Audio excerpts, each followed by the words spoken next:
In a world crying out for a top 10 show, John Rocha and Matt Knost are here to bring you the top 10.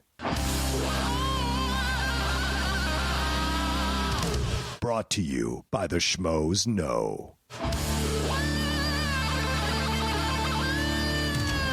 Take it away, boys.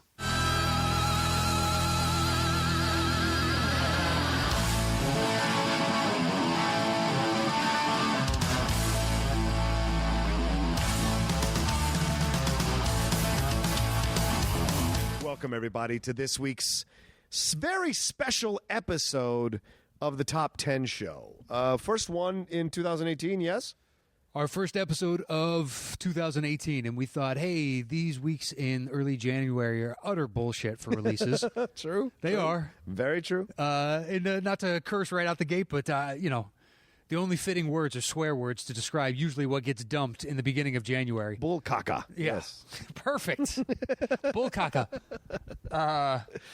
Yeah. So, we thought, why not do something easy? Because we had to record this before I leave for the holidays, and you take a deserved 2 weeks off. Oh, yeah. Can't wait. I know. Trust me. My wife and I have only seen each other twice in the past, 7 days. Holy crap. Well, because I've been gone every night, and she's been gone every day. So we've been playing tag in the mornings, and then if I happen to catch her late at night when I get home and she's just going to bed. Yeah. And it's just like, boom. It's been like that nonstop because we're just trying to get everything accomplished. Yeah. Before you take off. Yeah. Yeah. So, so that you and I can go out and have as best a Christmas, holidays, and New Year's and everything like that. So Absolutely. we're taping that, but we're still riding high on that sweet, sweet Schmodown win. What a destruction that we handed to that team action. And I'm fully recovered now physically from that assault. And my lawyers will get in touch with Andrew's lawyers if he has any lawyers. His Fisher-Price lawyers, probably has the lawyers coming out of community college. And we're going to figure out a financial settlement for the injury to my back. Well, the nice thing is several lawyers reached out and offered to do it pro bono. Yes, they did. They felt this is an egregious just lack of control from the top down. Yeah. From the top down. So what are we doing here in the Schmoes? Exactly. Assault and battery is now a potential reality? It's just a movie trivia show. I didn't think the banter and the back and forth and the ball busting and the promos would lead to such an egregious physical attack. Maybe it's how too much hair product or something, whatever that is, and it's seeping down into his head. Maybe it was a day where he put too much gel on. It was really tight, and he was giving him a tension headache or something. And I don't know, or loosen up the knot on that tie. Relax a little bit, guy. I literally and figuratively, guy. Yeah. I think it's also Ben. I think Ben is the devil whisperer. He whispering in Andrew's ear, and you didn't see Ben physically jump on top of me or attack me. He's a bigger dude than Andrew. He sent Andrew to do his dirty work. So I think there's some. I think Andrew needs to get out of the influence, under the influence of Ben, because Ben is whispering into some terrible things in his ear. Maybe we should just give them a SmackDown match that forces them to split. Oh, that sounds familiar. Yeah. Oh, how about that, Action Army? Yeah, I don't know. I don't know how many Action Army listen to us. I'm sure there's actually quite a few. Oh, there are. But at the same time, how dare you? Yeah. How dare you? Yeah, how dare you listen to us and support that team? What kind of soulless fools are you? Exactly. Yeah. You know who's got the goods? Yeah. There's a reason you're listening. I'm so sick of people saying we're old news. Do you want to see the scalps on our wall of the great teams we've beaten? Did you see us go down and play JV teams to pad our stats? We played the best, and we've beaten the best. Yeah. And also, we didn't have to go up against a wheel that seemed to have a magnet on it, and a certain commissioner or whatever his title may be, with a little clicker, and suddenly it just stops in the most fortuitous place on that wheel. It seemed rather suspicious. Yeah. And then their questions were, well, would you say a shade easier? Yeah. Just a shade easier. Yeah. Who was the star of Top Gun? I mean, it was so easy, these questions. It's not even that. It's what primary color is the blank hornet? And you're like, actually, that's not even a primary color. That's what I was going to say. That'll be yellow and blue. Was there a red hornet that I don't know about? A blue hornet? There wasn't. That's a trick question. That's the question we got. That's exactly. That is the question we got. Is green a prime color? I don't think it so. is not. No. Roy G. Biv. Right, it is not a. I guess the Roy G. What is green? But green is blending of yellow and blue. So I don't think it's a primary. Yeah. Either way, they got easy questions the first time I remember around. when I learned that when I was a little kid. What, primary colors? No. Just that if you blend blue and yellow and it turns into green, I was just like, what kind of alchemy is this? What kind of magic is it? I was sorcery. like a really little, but I still remember that. It's like making rainbows and stuff with crayons. Somebody's like, oh, if you put like the yellow down first and then you put the blue, the darker over it, and you kind of use your fingernail and you can kind of like scrape them together. Look at that green, and you're like, holy shit. And you're like, can you do this anything else? Red and blue makes purple. You shut your devil mouth. And then you do it. You're like, hey. I swear to God, I still remember that. I was like in preschool or kindergarten. It's like, the devil, you say. Such sorcery. It was. It's like the quote I learned when I was older, but it's true. Any sufficiently new technology is indistinguishable from magic. Oh. Which is true. When you see something and you don't have the slightest clue how it operates, the answer of magic is just as good as whatever they're going to tell you because you don't understand. If you went back 100 years and showed someone your phone, they'd be like, like they would not know how to process what is going on. True. Which is why Doctor Who always throws me off when I watch that show, because they're at the height of technology going into sometimes these primitive species, and they seem to understand the technology they're using. And I'm like, okay, all right, whatever. Really, I've never watched Doctor Who. Oh, yeah, I know. It just seems like there's too much. So where to catch start? up on? Oh, yeah. Just like, I don't know who's the best season, and then you get 7 different answers. You really do. Yeah, that's the other thing. Like, you got to start with this. This is when it got really good. They understood the show. Be like, no. You got to go here. This is when the show really like blossomed. Yeah. Like, okay, I don't. My friend got into it, wanted to get into it before Christmas. So I sent him over text. I explained Doctor Who over 6 paragraph texts. And I said, this is all you need. And then walk in to watch the episode Blink. That's your entryway. If you like that episode, then you have a chance of liking Doctor Who. If you don't like that episode, don't bother. You're not going to like Doctor Who. Okay. And so that's the thing. And he loved it. And so we moved on to Vincent and the Doctor and a couple of episodes. And then someone chimed in because he did it on Twitter. This is so funny. I did it on Twitter. He responded to me because I was talking about the Christmas special, which I love, the Christmas specials of Doctor Who. And he goes, how would I walk into this problem? I need you to guide me. And he did it on Twitter. But I had tagged the Doctor Who American Twitter and the British, the official Doctor Who Twitter. So for BBC America and so the BBC America responded and said, hey, Whovians, can we help this guy find the right, and man, avalanche. Yeah, I texted Mike as soon as I saw that. I was like, Mike, your Twitter is now been surrendered to the Doctor Who fans for the next 24 hours. You will have 1 million fucking tweets. Good luck. I hope you pick up 100 new followers. Like something. 20 minutes later, he texted me back. He goes, I haven't looked at my Twitter yet. Hold on. And then capitalized, holy fucking shit. And I was like, yeah, welcome to It's been on for how many years? Yeah, since the 60s, man. Yeah. 50s, nonstop? 60s. Well, no, it stopped for like 20 years. Oh, it did? Yes, and then they picked up again in 2005 with Christopher Eccleston. But it stopped for a long time because the ratings weren't that great, or it was just falling out of favor. Okay. And because the sci-fi is kind of cheesy. And so... especially when you have no budget. Right. And it just makes it look even worse. Yeah. Because you got to make all these futuristic, beings that can Hello? travel. Are you cleaning? Oh, okay. Cool, man. Yeah. Oh, no. no. Not yet. Sorry. Yeah. So we're recording in a studio, so, people coming in. Yeah, that was just, I didn't anticipate anybody. When you're like, hello? And I'm like, what the... I thought we were, I thought the last person had already left. Yeah. Well, we saw his face. That's what's important. So True. We can testify. And I see the other...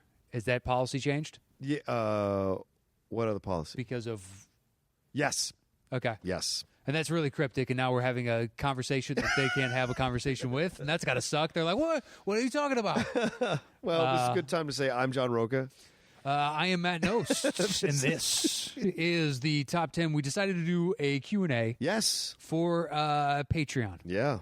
Said, you know what? Why not figure out something to throw a bone to them? And we didn't want to exclude the literally tens upon tens of thousands of you, but at the same time... literally, there's nothing opening this week. It'd be like, I looked at it, and I'm sure you looked at it, and we're like, why not do this?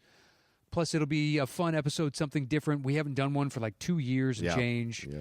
And so we don't get an avalanche of our own by opening it up entirely to everybody that listens. Yeah. Because I can't even imagine, like, trying to cherry pick. We'd have to just go, okay, the first 75 people or 100 people that respond, because my guess is we would get thousands. Yeah.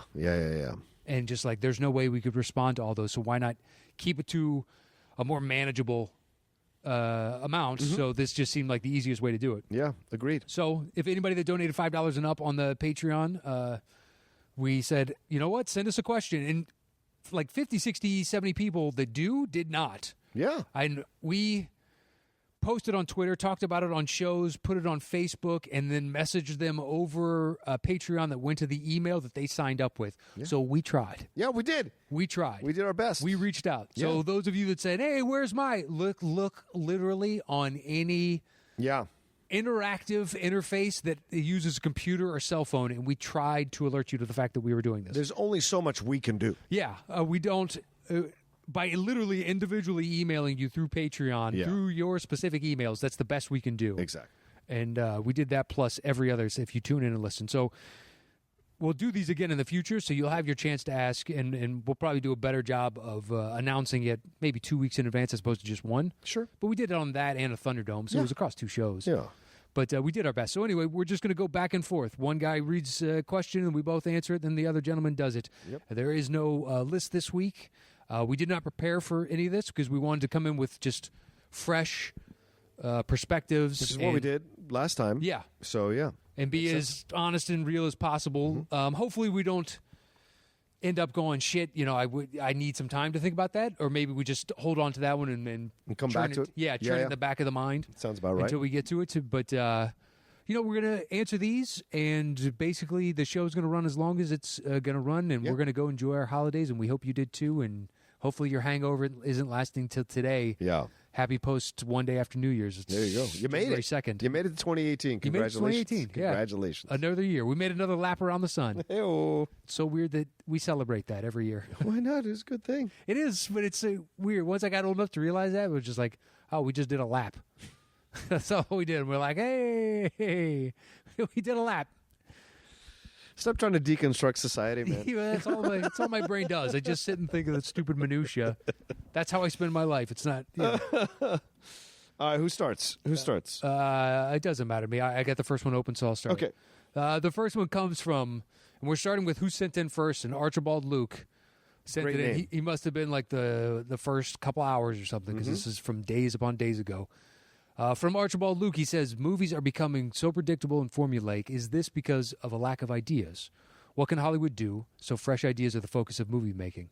And this says Luke Riley from Sunderland, United Kingdom. Sunderland. Sunderland, they have a decent soccer team, football team. Sunderland. Are they in the top division? I don't know if they're in the Premier League anymore. Okay. If they are, they might be battling for relegation. Okay. I think their jerseys are red and white and stripes. I think. All right. I'm assuming vertical stripes. Yes, vertical stripes. It's how you don't look fat. Well, yeah, but it also seems to be a common theme. If you got stripes, a lot of times within soccer, they're vertical stripes. Although with Celtic over in Scotland, they have horizontal stripes. Yeah, horizontal you would assume would be more the norm. Yeah.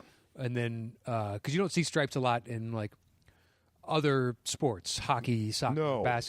not soccer, but basketball, football, Right. Other things that the two of us watch.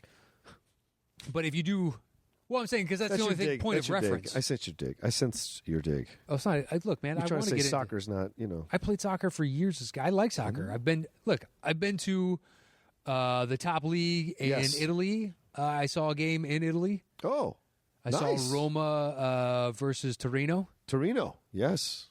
Torino won. The Gran Torino? No. Well, that's what the name comes from. Turin, like the Shroud of Turin. That's right. Look That's at you. from- Now you're going all over the place. Well, Shroud of Turin was on exhibit, so it wasn't there. Oh. It was out touring. We were hoping to get to see it while we were there. But I like soccer. Okay. But so do you think movies are becoming predictable and formulaic? Yeah. Sunderland is currently 21st in the English League Championship, which is the division below the Premier League. So I'm sorry, Guy. You sorry, can't win every Archibald. season. Yeah. So I think this has been the complaint about movies since the dawn of time, because movies are essentially our business, and their idea and their business is to make money. So if they see one thing working, they're going to copy it until it doesn't work anymore, and then they'll move on to the next thing. There are still great ideas happening in film. They happen more, like always, in the smaller independent movies, and then they can branch out eventually into the more mainstream films. Yeah. But most of the innovative things are happening in terms of plot and storylines in the smaller independent films. Even this year, Call Me By Your Name, Lady Bird. These are smaller independent films that are happy. Even Shape of Water to a degree because of the story itself. There's a number of those independent films that are kind of sliding in there and doing what they're doing to change people, to make people enjoy film and enjoy stories. So yeah.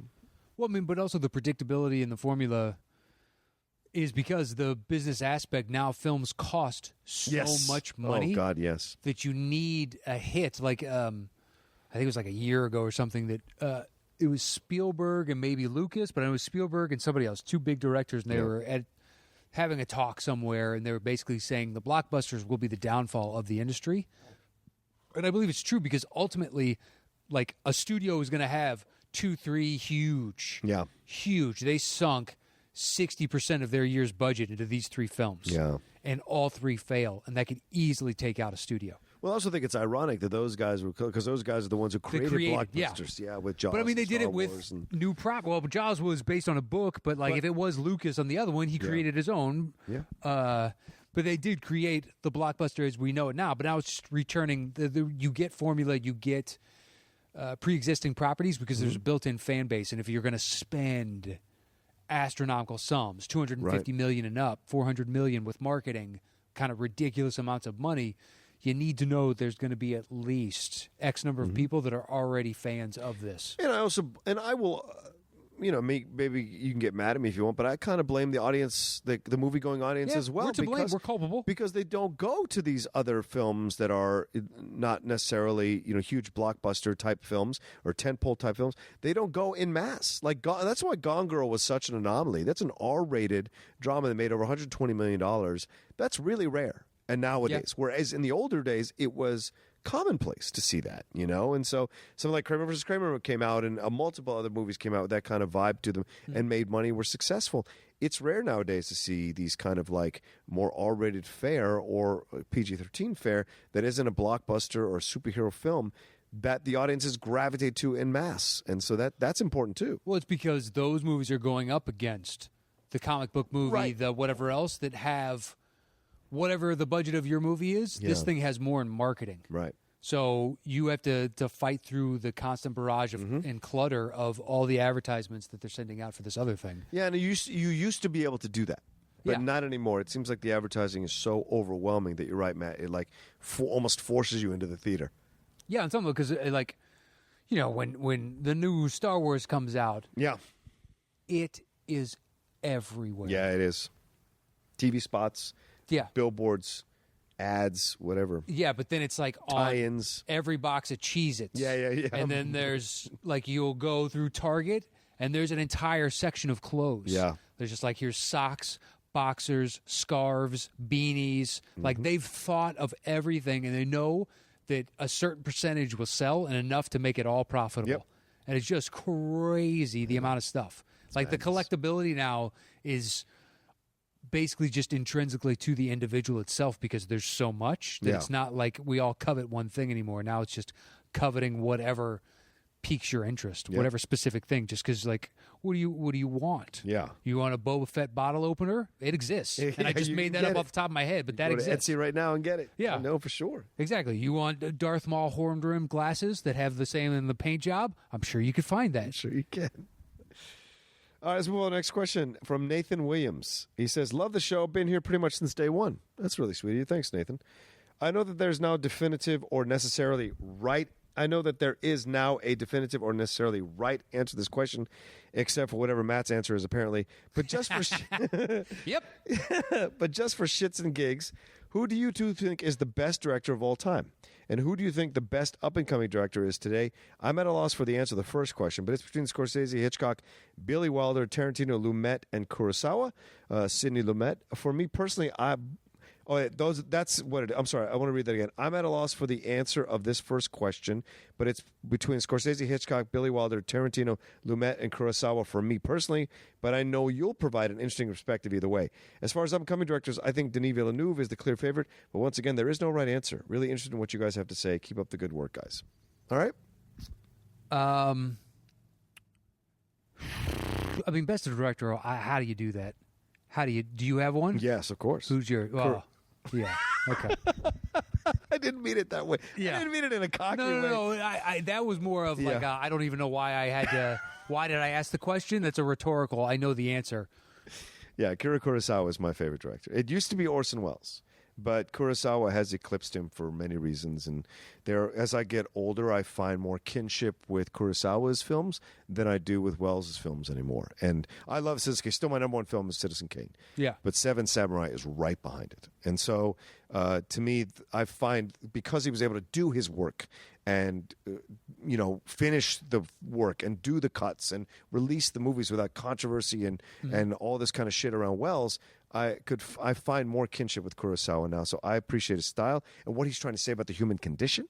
Yeah. And not just in samurai films. He's done films that are not samurai films, like Aikido, which is about a businessman who is dying, he's never like felt the desire to help other people, but as soon as he gets diagnosed with cancer, he all of a sudden starts to become this philanthropist before he dies because he wants to get in touch with people. High and Low, which is a fantastic film about a guy whose butler's kid is kidnapped, and he's a rich man, and they were trying to kidnap his kid, but they got confused, and they stole the butler's kid, and now the question is this rich man going to pay the ransom for his butler's kid or not? Like, it's a whole thing, and so it's a great film that explores that. What is the level of your empathy? What is the level of your... Yeah, and also understanding that they were coming for your child and not his. Right, exactly. And, how much are you to blame with this? Because his child never would have been a target. Exactly. Had he not been in your employ. Right.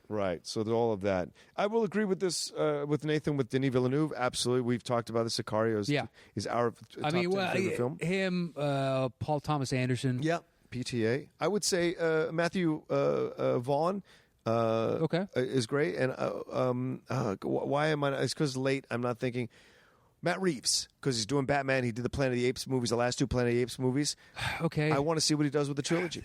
I wanted to love those Planet of the Apes so much more. Really? You didn't like them, huh? I liked them. Okay. I'm not saying I didn't like them. Okay. But I wanted to adore them. Yeah, okay, fair. And I just didn't end up. I like his first one better than the last one that came out. Okay. Just because, unfortunately... And the box office proves your point. Well, but I had set my expectation level for apparently just heights that it was never going to meet for me personally. Yeah. So it was just like a shit, man. I wanted... Because I believe Caesar was alive to me. That was a real character. Absolutely, man.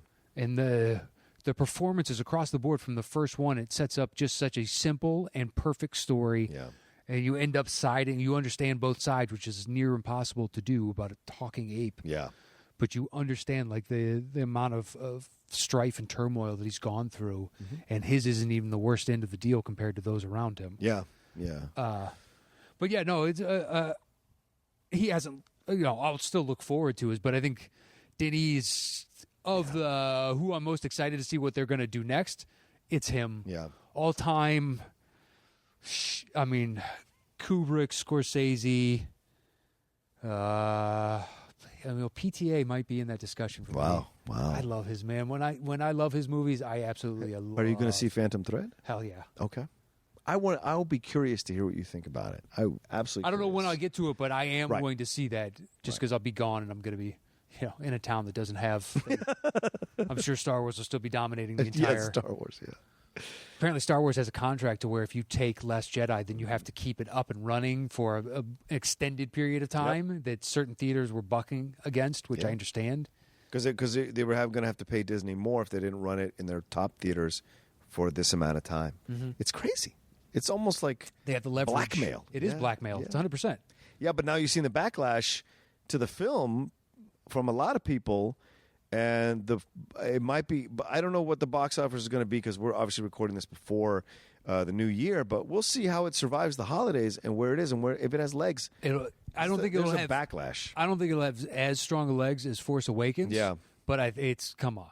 We'll see. Come on. I'm just telling you. How much you want to bet? It's been a big deal here in the offices and around on the internet on a number of sites. You know better than I. Well, I'm just saying it's been a big deal because like the audience score on Rotten Tomatoes is 53%. Yeah, but if you go to Cinema Score, the Cinema Score is A. Yeah, because they do a random polling of individuals, whereas Rotten Tomatoes, you have to have an account, and apparently there were people bragging online on Reddit that they had figured out how to game the system to drive the audience score down. Right, that's what they said, but... whether or not that's true... Dana Benson, I think, or Benson, Angela Benson, I think, she's the PR for Rotten Tomatoes, and she said... None of that is true. So who knows who's telling the truth? She has to say that. I guess. And it's just the other person, whoever that anonymous individual is, could be blowing smoke. Yeah. No idea. But at the same time, when the random sampling from Cinema Score says A, I don't know if I believe A necessarily from the. I mean, if you didn't go to opening night, and if it was from like the overall weekend or something, yeah, but for the most part, I know most people I know enjoyed it. Yeah, we did, but there's people who tweet at me all the time about the things they didn't like about the film, and vehemently so. Yeah, and so it's just I think there is a contingent. So we'll see how it plans out. And for those asking, we are not going to do a discussion about that on this. A, we didn't have time, and B, by the time we got to it right now, you've already heard. Yeah. Everybody else. Everybody talk about it. And if you do want to hear me talk about it, I did an episode. Yeah, I saw it popped up in a podcast, and I saw that, and it made sense. It's a great show to do. Yep. And just four guys sitting around. We were sitting around having beers, talk about it for 2 hours, and we're all like massive Star Wars fans. So it was a fun way to talk about it without having to be like super serious about it. So yeah. So if you want to go there's an episode on Outlaw Nation. You can go. It's episode 28. You can listen to the four of us talk about it over beers. All right. What's the next question, man? The next question is, I still had that one open, is from Brayton Bizdick. Okay. And it says, hey guys, love the show. What is the movie marathon you went to in theaters or watched at home? Back on 10/13, some friends and I used sick days from work to watch all 12 of the Jason Friday the 13th movies. Oh my God. 18 hours altogether. It got pretty brutal towards the end. Yeah. No shit. But we had a lot of fun. Thanks. By the way, if this makes it on the episode, Knost nailed the pronunciation of my name in the Patreon shoutout segment. It is as simple as it looks. Bizdick. I just got it right again. So there you go, nice. Brayton Bizdick. That had to be tough as a kid, or pretty sweet. Because this dick is all business. Yeah, you know if you're smooth, you know how to use that. Yeah, that's right. that could be the tagline in and of itself. That's right. Yeah, but movie marathon. What was the? Good. What's the question though? Like, have I ever done a movie marathon? Or gone to a movie to a theater? Yes. Or watched at home? A movie? Does it have to be the same franchise? I don't know. How are you defining? Okay. He's defining because he did Friday the 13th. Right. So that's all one genre, but he doesn't specifically say. I went to 2 movie marathons growing up. One was in D.C., and I saw 5 movies in one day. Paradiso tie-in, like something where it was all... Yeah, it was just all Italian. No, it was just a bunch of... They were doing a festival, and they showed The Color Purple and a bunch of other films, and I can't remember them offhand because it was like in the 90s. And this was back when I was like figuring out... I was in the military. I was figuring out like, what am I going to do with my life? What I want to do? Because I don't want to like go back to being what I was being in college first time around. I want to find something. And I was like really embracing my love of film and figuring out where I belonged. Mm-hmm. And so I would go to these marathons and do these, like not for the whole day. I would go for 2 or 3 movies or whatever because I couldn't afford to go for the whole day, sometimes.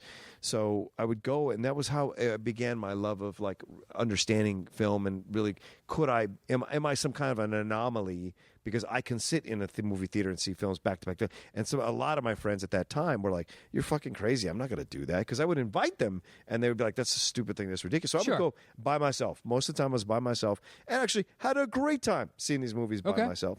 The other time was I was in London studying in 98, and the Prince Charles Theater had a marathon of American movies that they were doing that day. And it was crime movies. So Untouchables, Scarface, Goodfellas, yeah. The Godfather, and then I can't remember what was the capper. It might have been Bugsy. Oh, you don't close with Godfather? Yeah, I don't. I'm not doing them in order in my mind. Like I think the last one, Goodfellas for me, but I think Untouchables was the last one, and so they went through all day. Yeah, and so I remember that. And once again, none of my friends wanted to come with me and come see all these. Yeah, that one seems like an easier sell than the other. Not to say the other one was a bad one, but it's just like guys are usually into these type of mob movies. Yeah. So, hey, these are 5 really good examples of various crime organization kind of films. Right. So that's the only time I've ever done 2 That's marathons. a long day, though. Yeah, dude. Scarface plus Godfather? Yeah, dude. That is a long day. Mm-hmm. For me, it was marathons with friends, but it was always one of 2, but primarily one, Star Wars. Oh, yeah. So we would just start at A New Hope and watch all the way through. Just like Saturday, what are we going to do? We're going to go to X's house, and we're just going to hang out all night because he's got the best basement. Yeah. And his parents leave us alone, and we're going to just do stupid stuff around down there and watch, 7 hours-ish of movies and just do that all day. That, Indiana Jones. Oh, But nice. Star Wars, like, probably 90% of the time. Wow. I used to do a movie before my father passed in 2008. Every Christmas we would do a movie marathon, either the day of Christmas or the next day, and we would sit and watch Godfather, into Godfather 2, and then Scarface. And these were the 3 films that my father, like, we just loved watching those films at Christmas because we were big fans of those films, and so we would just sit and watch them and just enjoy the hell out of them. We never watched Godfather 3. That's for fucking sure. Godfather 3 is just brutal. It is fucking brutal. It is brutal. All right, next question comes from Fraser Job. Hey, guys, my question is, what movies do you think are really underrated that more people should see? Some of my picks would be The Fisher King, What's Eating Gilbert Grape, and The Nice Guys. Love the Top 10 show. Listening to you guys talk about movies always puts a smile on my face. Never miss an episode. All right. Well, thank you, Fraser. Yes. I wonder if he's the one because I saw when we were trying to get for last week's Thunderdome, the choices, somebody put it up there saying, why did no one pick The Fisher King? And it was one of those of, wow, I haven't thought about The Fisher King in a while. Mm-hmm. Maybe when Robin Williams passed and there was like all the people talking about like the scope of his work. At that point, like, oh, wow, I haven't seen that for a while. But that's good. What's Eating Gilbert Grape is good. Yeah. I'm surprised more people don't talk about that movie just because it's a great performance from Depp, but then it's an amazing performance from DiCaprio. Yeah. Because that should be on paper, that should be I Am Sam level. Yeah. Like just so bad, it takes you out of it on some level. And in every which way, I believe that Leo was pulling that off. Like, and I'd seen him do other things as well. Like I think This Boy's Life was before that. Yeah. Maybe it was right after. I don't know. I want to say it was right before. I think it was after. Was it after? Gilbert Grape is what established him as a feature film actor. And then you have like The Beach and Titanic and The Beach came, I'm pretty sure, Boy's after Life. Yes. Boy's Life. Yeah, absolutely came after Boy's Life. Yeah. But you see Boy's Life is just as he's kind of coming into his own off of Gilbert Grape. Well, Because there's a Johnny good Depp was movie. the lead in that movie. If you haven't seen Boy's Life. Oh, yikes. That's it's a one of tough those you watch. watch once. I've seen it twice, actually, but it's one of those you watch once, you remember it always. Yeah. It's like a haunting, and the fact that this is a guy's story. Yeah. Like, that's brutal, man. Yeah. That is brutal. A guy that despises him so much, or himself so much, that he just turns that hatred, that self-hatred, out onto the world. And unfortunately, Leo's character takes the brunt of this force. Yeah, I mean, you got an underrated that nobody... Sure, Kiss Kiss Bang Bang people don't talk about enough. Really? You don't think? No, I think amongst the film people they do, but not the mainstream audience doesn't know Kiss Kiss Bang Bang that well. Out of Sight is another one people don't know. A lot of people don't know that well. Sure. They don't. Another great Val Kilmer's Real Genius. Everybody should see Real that. Genius. There you go. Love that movie. I know you're not a fan, but No, I'm not. I love that movie. Yeah, I mean, I think something like that. Jesus, I don't know. It's tough. It's tough.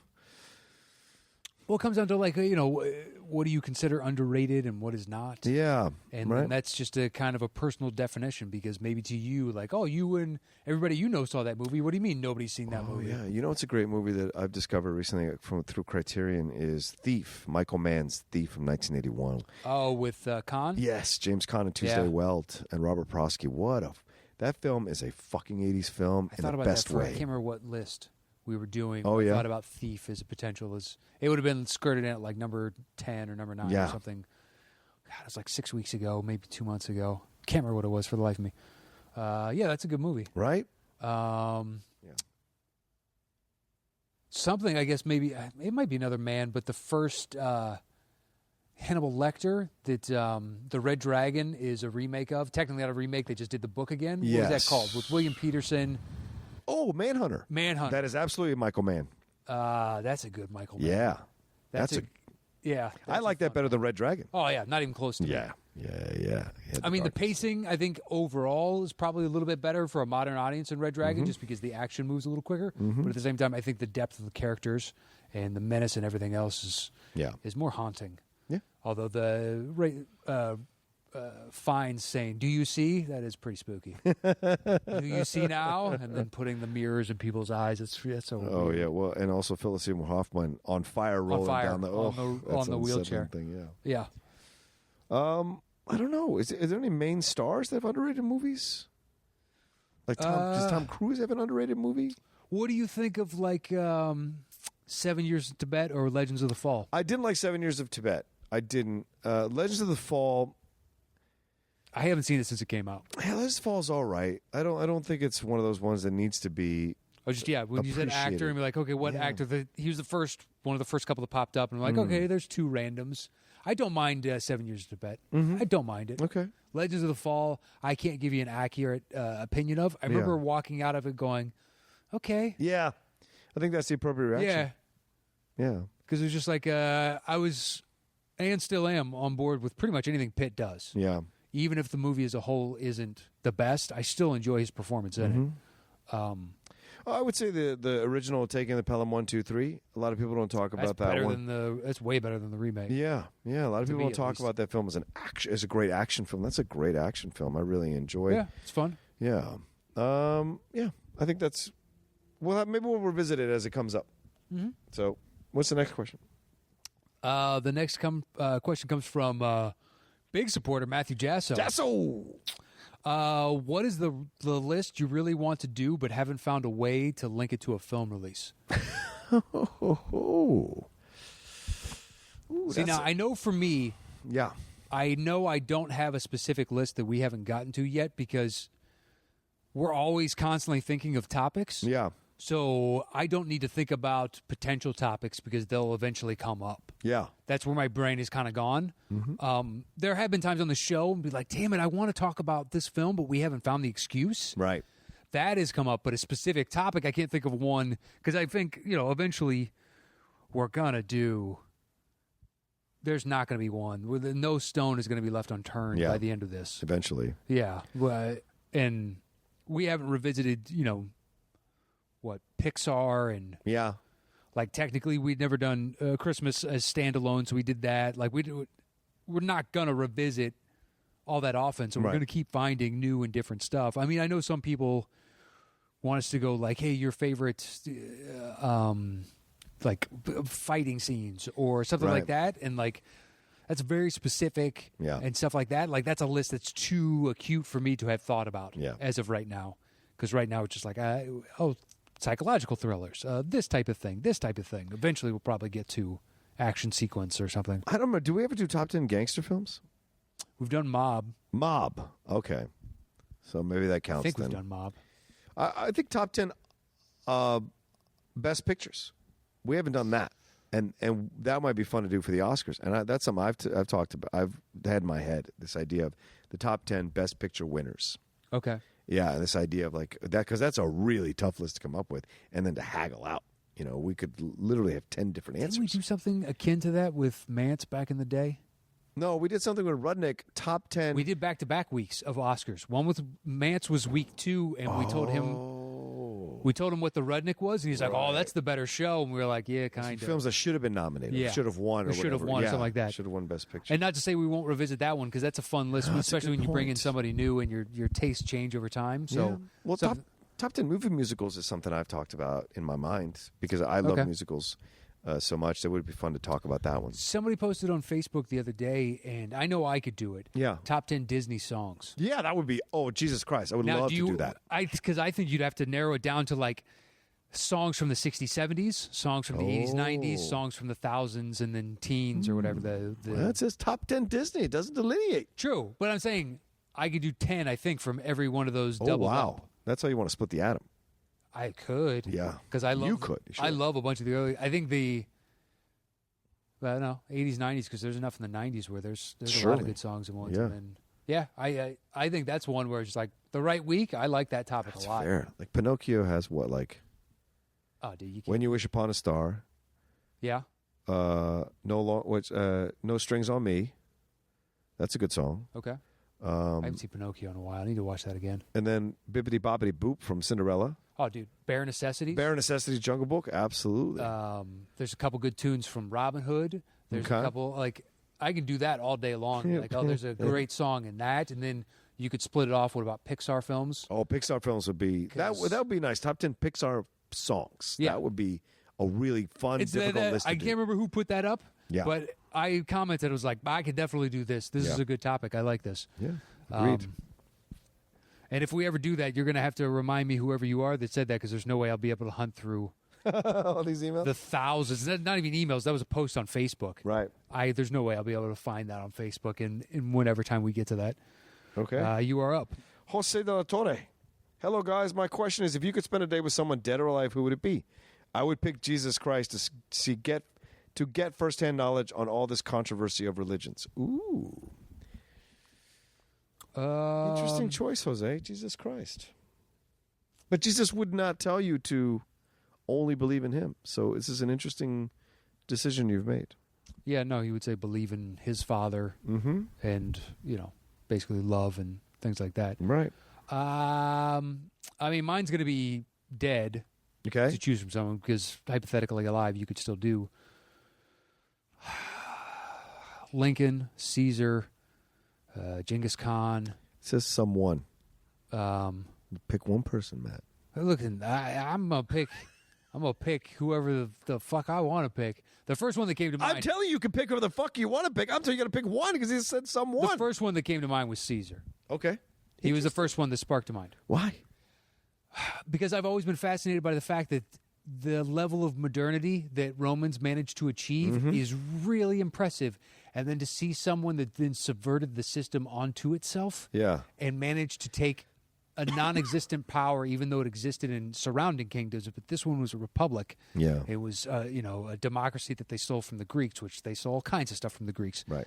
But it was a version of democracy, a republic, and the guy, he crosses the Tiber, and as soon as he does that, he knows he's branding himself a treasonous individual, and still manages to get power, but through the guise of I'm doing it to save the republic. Right. Fascinating, utterly fascinating. And in this backstory of, he's part of the triumvirate, but he was the least wealthy. So this is one of the reasons that his campaigns had to go on for so long, because he Yeah. needed to build up the wealth to basically bribe the plebs back in Rome with trinkets and money and Yeah. feasts and stuff like that to build his name up. And just like the years of planning and everything that went into it, I just find him utterly fascinating. Do you want to meet him after he's been murdered? To ask him about that too. Like, would you bring that up in Well, polite dinner conversations? It's About Brutus. You could spend a day. So yeah, which day? It's a day. No, but I mean, you could. It isn't a day out of their lives. You just spend a day. So, would you? Yeah, but I would choose to spend a day with them of one of their days. Oh, Something that has been interesting. that is fascinating. So if you took Lincoln, like, what was it like to be around for like Gettysburg Address? Maybe writing that. So you would go back to that day and be Yeah. with him the whole See day. what the individual's like. What's your thought process? Fascinating. Who are you in this moment? Like, what are you trying to understand around you? Yeah. And what are you trying to say with this? Right. Yeah, because there's all kinds of individuals that I've read countless things about, and they just live in lore on some level. It doesn't matter how much you read; you'll never know the individual. Well, I guess I'd want to spend a day with Teddy Roosevelt. That's my choice. Okay. I love Teddy. He's my favorite president. Incredible guy. I've read like so many biographies on that fucking guy, and he's got so much stuff that he accomplished and did. And so like he was a very big environmentalist, very big about breaking up the monopolies, but also was a little bit backwards on some of the social issues. So like would like to have a great conversation, a little back and forth. But he's a self-made man who, yes, he was born into a rich family, but he was also he blazed his own path. Well, yeah, that's what I mean. And he was a sickly child, and he had to force himself to work out and to overcome the physical maladies. He was constantly sick as a child. So and his father said, "You're gonna to survive in the world. You're gonna have to do these things." And he put his mind to it. And then he lost his wife and his first wife and his mother on the same night, within 5 hours of each other. Disappears off into the wilderness, leaves his kids with his sister. Disappears for 2 years, and is like a trapper and like this is a man who's rich, does not have to do any of this bullshit. But he goes off and he lives with these trappers and these furmen, and he like hunts and does all these kinds of things. And he turns himself into this is a rich mama's boy, and he turns himself into this manly man. Manly man, yeah, right.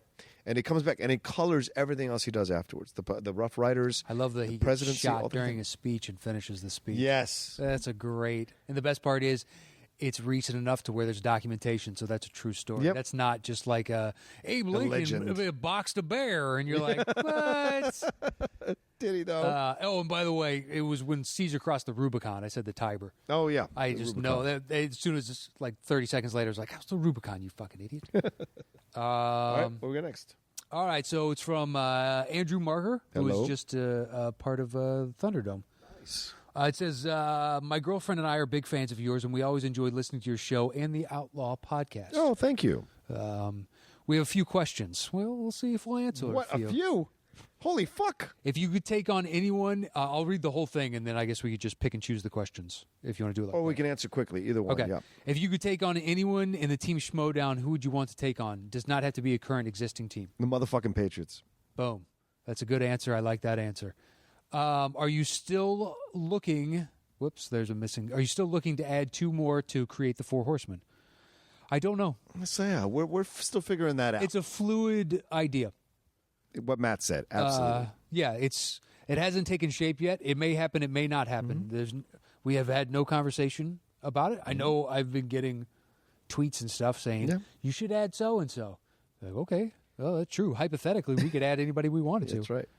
If we had to do it, I have my ideas. Yes, we do. Yeah. Yeah. Okay. What subject on the top 10 show do you want to do but would be too controversial? Ooh. You want to do like top 10 most racist movies of all time? Sure. Top 10 sex scenes in movies of all time? That would be controversial. Yeah. Well, those are 2 good ones. They're more questions, so we're moving on. Yeah. What are you 2 most grateful for the holiday season? Should be this holiday season, but the holiday season.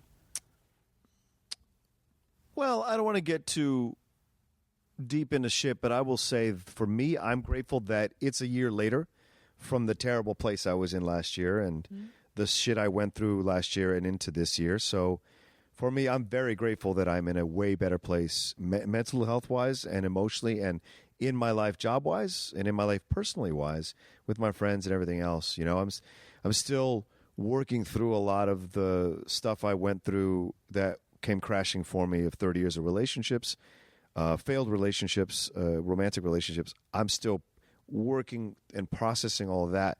But otherwise, I'm very happy and grateful that my friends stuck by me through all of it. And the fans lent their support as well, you know. And so that's what I'm grateful for, that I'm here, that I survived, that I didn't give in to this thing that crippled me every fucking day for 5 months.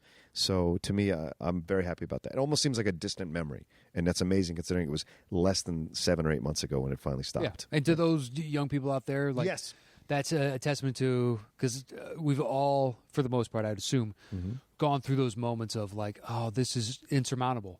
All these problems are bearing in. And I, like you and like everybody else that has gotten through that, you come to the realization, like, listen, the sun is going to rise tomorrow. Yep. As long as I confront the problem and I actively work towards rectifying or doing as best I can, then you're making progress. You know, life's not kind at times. And there's still more questions, but let's move on because... What are you grateful for? Family, friends, the life that I'm living right now. I'm very happy and content. There could always be things that are better and change, whatnot, but for the most part, I'm in a good place And overall, I'm happy. And I'm also thankful for the show and for you listening. As cheesy as that sounds, trust me, it does make it puts a little hop in my step, so to speak. Knowing the sheer number of people that actually tune in and support and listen and banter and talk and call me an idiot and everything else. It does. It puts a smile on my face. Somebody, because I asked you guys to heckle Harloff, called Harloff a raccoon lover. And I love that is somehow an insult. I told him, too. I was like, I don't even know what that means. That's great. He just said, oi, raccoon lover. Yeah. Christian Harloff. I'm like, I don't even know what that means. That's awesome. But that made me happy. Yeah. Just to read that and be like, such a simple gesture on that person's part. Yeah. Meant the world to me. Just things like that. Just the small things in life. There you go. Sorry we didn't finish that, Andrew, but we've got so many to get through. Yeah, we do. My turn? Yeah. All right, Martin Borak. Hello. As someone living pretty much far away from Hollywood as humanly possible, I was wondering whether you get to see some good foreign movies, and if so, if you actively look them up. I am from Slovakia, and I wonder whether you've ever seen some Slovak movies, for example. Would love to see top 10 European movies or so. Keep up the great work. Love the show. Well, I can speak for myself, Martin. Yep. I do not see much Slovak cinema. I don't know if there's anything or I've Slovakian cinema. I'm not sure how exactly that's pronounced. Yeah. Look, if you got a recommendation, send it along. Find me on Twitter at Matt Knost, at the Rocha says. Let us know. Tag us both in it. I am more than happy if you got one. Hey, it's like a John with Doctor Who. If you start with this episode, you'll like it. Well, send me whatever you think is going to get me into, hey, if you enjoy this, then we got others. Because you never know. No. You guys could easily have your version of, like, The Raid. Like, you've never seen this? Oh, it's great. It's a small little story, and that's the reason, like, they have the budget for something like this, and it is amazing. Yeah. So just let me know. That's it. I don't have a top 10 Euro. I guess I'd have to think about it, but... I would agree with that. I don't think I've seen any Slovakian. I'm looking through the top 40 Slovakian movies, and I do not see that I've seen any of these. So I will say that I don't think I've ever seen it. But I do seek out foreign. Like I used through the 90s and early parts of the 2000s, I would absolutely seek out foreign films to watch them. I think less and less of them are making the transition into American cinema than before. And so it makes it more difficult to find it unless you go hunting for it. I mean, I used to read all the magazines and all the guys say, oh, they recommend this foreign film. I got to go see it. I have no problem with subtitles. I love foreign movies, so yeah. But yeah, top 10 foreign movies I think would be fun to do as we go down the line eventually. So we'll see. Thank you for your question. Yeah, and let us know. Yeah, absolutely. Let us know. The next one was our boy. You know what I mean? A man amongst men. That's why, it's like Donnie Brasco. He's a friend of ours. He's a friend of ours. He's a friend of ours. That's right. One is a friend of mine, another is a friend of ours. Right. He's part of the family here. He's Christos Alexakos. He's not a fugazi. He's a real thing. No, he ain't no fugazi. What the fuck is a fugazi? You know what it is. You know what it is. It says, Matt and John, thank you for the opportunity to help you out with the group. How dare you thank us? We thank you, sir. It has been a blast helping the page and group grow and work with amazing people like Kristen and Jen. Without a doubt, we agree, echo those sentiments entirely. To my question, if you could invite any person, alive or dead, to do a top 10 episode, who would it be and what topic would it be? Thanks and keep up the good work. Onwards to 1,000 members and $2,000 on the Patreon. Christos Alexakos, admin of the Top 10 Facebook group and civil engineer. And I will say, gentlemen. Fair. Alive or dead, to do the top 10 show. And the subject. And the topic. Oof. I'd say something just like Looney Tunes, like sit down with before I died, okay, Saddam Hussein, you loved Godfather?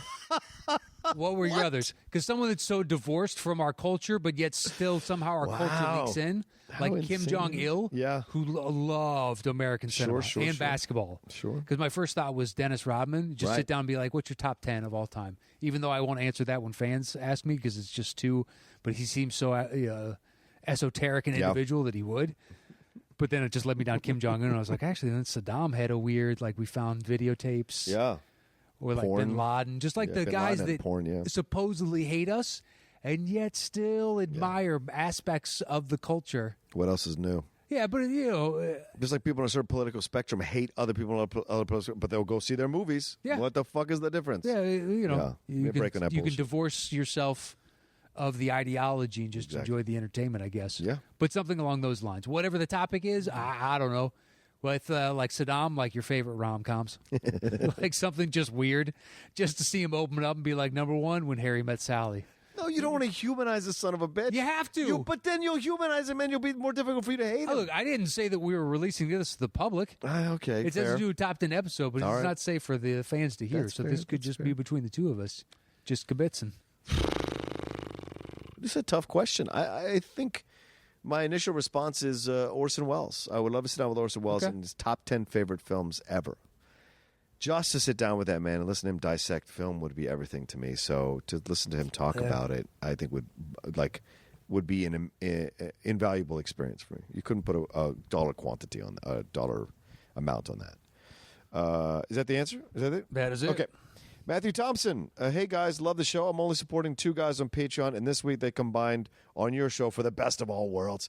So 2 questions. Forgive me if you've said this before, but how did you 2 meet and decide to form this podcast way back when? Second, now that you have Patreon and people are paying you for this, I'm stressing this because he's capitalizing. Matt, you ever going to tell us the name of the guy that snubbed you at Comic-Con a few years back? No. Just because you're dropping a couple dollars doesn't mean I'm suddenly going to violate the reason that I didn't want to say it before. He could have been having a bad day. Sure. He was a dick, but he could have been just having a bad day. He said he loves the show, loves to support it, look forward to seeing where this goes. Matt Thompson in Sackville, Canada. Another unfortunate name, Sackville. But yeah, Matt and I we were put together by Christian and Mark. Matt and I met a couple times. I remember we met at a diner the first time having breakfast. And then we met at another diner. And then we met at another diner. Yeah, we met at one was supposed to be great downtown. It was not. Terrible. It was. It's like, you want cheese on that? And it was a slice of American cheese just crudely thrown on there and not melted. And you're like, what the hell is this? It was a rattle. Yeah, and it was like, this is one of the original L.A. greasy spoons. And it was not good. No. And then we went to that spot that you like up in the valley. Yes, that Patty's. Is good. Patty's is great, on Riverside. I got a couple of good ones around town that I like a lot. Mm-hmm. I love a good diner. Yeah, me too, brother. It's my favorite. If you could combine diner with excellent steak and sushi, I would never eat anywhere else. I could get everything I love right in that. One-stop shop. Exactly. That is the Venn diagram, because diner has, although I love Mexican food too. I can eat Mexican food every day of the week. If you got to pigeonhole me into, you can only choose one, although I love an omelet too. Anyway. Yeah. That's why I love diners. It's like, am I a sandwich or an omelet? What do I feel like tonight? My wife and I did Cafe 101 a couple nights ago. Oh, Cafe 101 was great. Yeah. I like Cafe 101. Russell's up in Pasadena is good. Russell's? Yeah. I will go try that this weekend. It's off, I want to say... I will go for breakfast on Saturday morning to that place. Colorado and Fair Oaks? Okay. Something like that. It's on the north side, Colorado, just past Colorado and Fair Oaks. I judge a diner by its choice of pancakes. There's Uncle Bill's Pancake House down in Manhattan Beach. Okay. Motherfucker, you will never have a better omelet and a better selection of pancakes. Omelet is how you sell decent price. Omelet's fantastic because they put you could do anything in the omelet. They have chicken. They have 10 to 15 different types of omelets on their menu, and then you can build your own if you want. Okay. And then their pancakes go buttermilk, whole grain, oats, buckwheat, blueberry buckwheat, banana buckwheat, and all this other stuff underneath. Well, there's red velvet, all this other stuff. Have you done? I think it's just called Pancake House down in Anaheim. It's been there for 80 years or something. Ooh. And my wife and everybody in her family, if you're getting pancakes, it's not even a question. Okay. There is no other place to go. That's where they go. All right. But I'll try Russell's this weekend. I promise. Russell's, and there's another one up in, if you just love omelets, up in the valley. It's on Burbank, and I want to say Whitsett or something like that. It's like Joe's. It's run by, I think, a Latino couple. And they've been there for 30 years. It's all Latinos that work there. I should go but then. They have 40 omelet choices. What? Okay. And then they have a board, and those are the rotating omelet. It's probably not 40, but there's more omelet choice there. That's why I love the place. Omelet's my favorite breakfast food. Fair. They got more omelet choices than anybody in the city. Incredible. Okay. I love me a good omelet. And then we met a few times, and then we decided to put the podcast together. And then Matt and I, we decided what we wanted the show to be like. Christian and Mark had an idea of what they wanted the show to be. An idea that would have failed. Look, I'm not going to say that, but that's certainly Matt. I will say that. Yes, fair. Well, because I think Christian agrees with us now. Now, yeah, seeing the numbers, we bore out. Yeah. Initially, well, no, because I think even after the early one, because it became more of a discussion show, and the other one was just a presentation show. Right. And the amount of engagement with a listener is way lower on a presentation show. As soon as he brought that up, and I was like, I told you on the slide, I Yeah. was like, listen, this is what I think the show should be. And Yeah. you were like, yeah, it sounds about right. Yeah, because I was thinking the same thing. Yeah, it's one of those when you whoever said it first. When you said it, I was like, oh, that's exactly what. I'm glad you said it because then we're on the same page. Because otherwise, the other one is just pointless and it's a waste of both of our times. Plus, Right. anybody that unfortunately would have tuned in to listen. And if either one of us had gone along with Christian Matt, the show might not even been done. Oh, I think it would have died within 4 months, 3 months, something. It was just Agreed. like, why are we doing this? This is boring. Yeah, there we go. Okay, so what's the next one? The next one, I lost internet, so you're going to have to read it. Really? Yep. Shit. Just internet went out. I don't know if it's the gentleman that's cleaning and maybe he unplugged a router or something. Fuck. All right. Wiley Todd. Hello, big fan of your personalities. Love the show. My question is, what's your thoughts about the color of money?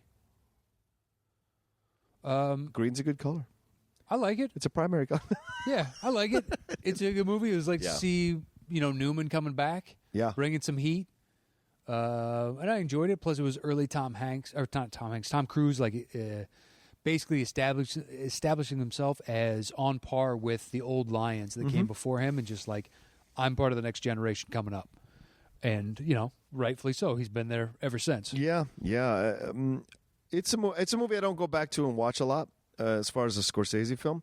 But I do enjoy the film. I do enjoy the film whenever I do get the chance to watch it. I like Mary Elizabeth Mastrantonio in the film. I think Tom Cruise is fantastic. But it does suffer from being a sequel to The Hustler. And The Hustler is one of the best films. Yeah, The Hustler's superior. Yeah, so it's very difficult to come up with a sequel that's going to match it, especially a sequel 30 years later in the 80s is really difficult to match it. Yeah. But I think it did as good of a job as you can. And I love the sweeping... Scorsese does something in this film he's never done in any other films. He does sweeping shots. This is not something that he is known for, and so he ends up doing that. And I think Paul Newman is great in the film. And people say, "Oh, it was a lifetime Oscar that he essentially got for that movie." That takes away the quality of his performance. His performance was fantastic. Yeah.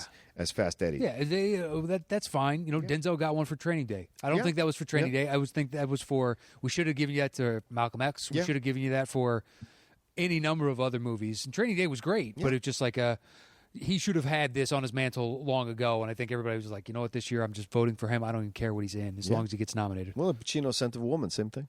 Yeah, I do not have internet unless I log on to one of the other two accounts, which I don't have. That's not on that. That one went away. Oh, that's weird. Yeah, the other two that are all up. the same. On the top one? Are you on the top one? Yeah. Do you want to try? Well, I can switch to the phone version. Yep. Go ahead and read the next one, and I'll log on here. Luke Larson. Hey, guys, I've been a listener since day one. Always been a huge fan. My question for you, too. If you had the opportunity to direct a movie, what would it be? Could be genre-specific, franchise, biopic, original, whatever. Thank you guys so much. And this was Luke Larson? Luke Larson. So it almost seems like directing a movie that came out already kind of thing. Well, no, he says, what kind of movie would it be? Like, to direct a movie, what would it be? If you had the opportunity to direct a movie, like, what would you want? What story would you want to tell? I don't know. Really? Okay. Okay, you got one. Go for it. Well, no, I think I would want to tell.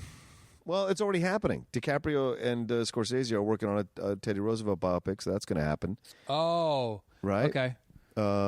Let's be much more specific. I was like, what are we talking about? Like a revenge film, or like a more? I was thinking genre as opposed to picking a specific story. Right.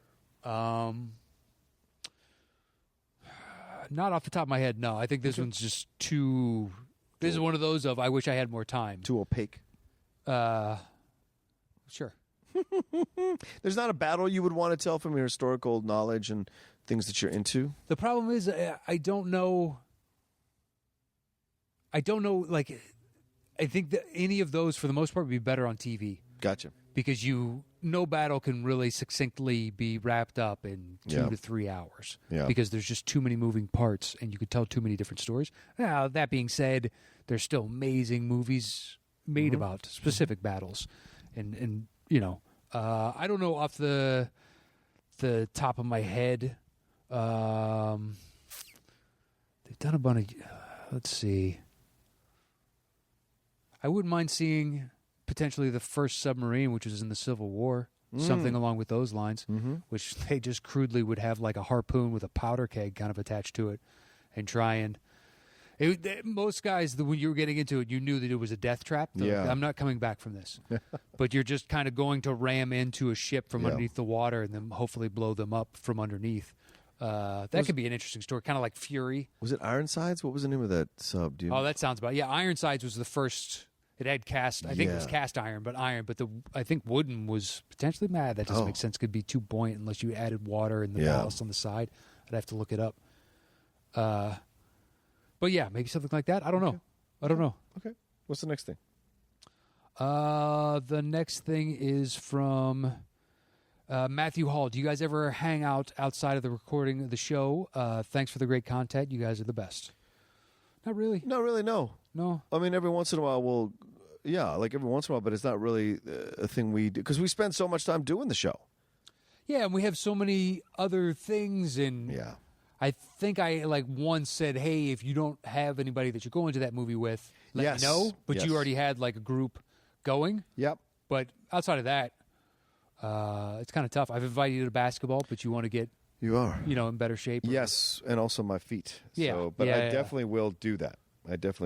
So yeah, it's not for not wanting to. It's just we're just busy guys. Jose, go. And we've got our lives that we live, and we got it's full of. Plus, stuff I think it stays fresher on air if we come in and we don't know everything about each other. That's right. Jose Goko Valentin wants to know, two-part question: most underrated, overrated, currently working director, and why? Ooh, that's a tough one. I don't know if I want to answer that one, man. Most overrated director? Yeah, because it's hard to. Because now you're saying working director, so what's to say that they couldn't turn it around? Yeah, they're obviously getting the shots, and people in the know see something in them, and they still get amazing individuals to work with them in all kinds of different capacities. So obviously they have a vision and whatnot. And most directors I don't like are rated directors that are not liked. So I don't have a problem. Yeah, even there are certain guys who just okay, well maybe you need to tell a different type of story. Like if you succeeded over here, but when you tried to stray and do something completely out of what you've done previously, it didn't really work out that well. So maybe go back to the other, but that's not overrated or underrated, I guess. But yeah, I don't know. It seems kind of. I think maybe Coogler is underrated at this point because everyone's focused on Fruitvale Station and Creed. Those are two kind of smaller films. But he's going to have a shot in Black Panther. If Black Panther blows the doors off like I anticipate it will, then Coogler will no longer be underrated. He'll be very properly rated, maybe even overrated. Well, that main actor has already cleared a huge hurdle, which is that black actors in the Asian market have trouble connecting, so to speak. And he, I think, was this year voted the favorite actor in China or something along those lines. That's amazing. Or maybe the favorite new up and coming, or So that only bodes well for something like Black Panther if it's allowed to open in the Chinese market, because that's kind of been the hindrance of internationally, for whatever reason, they don't have the same drawing power they have here or in Europe or Canada or something. All right, what we got next? Yours is next. Oh.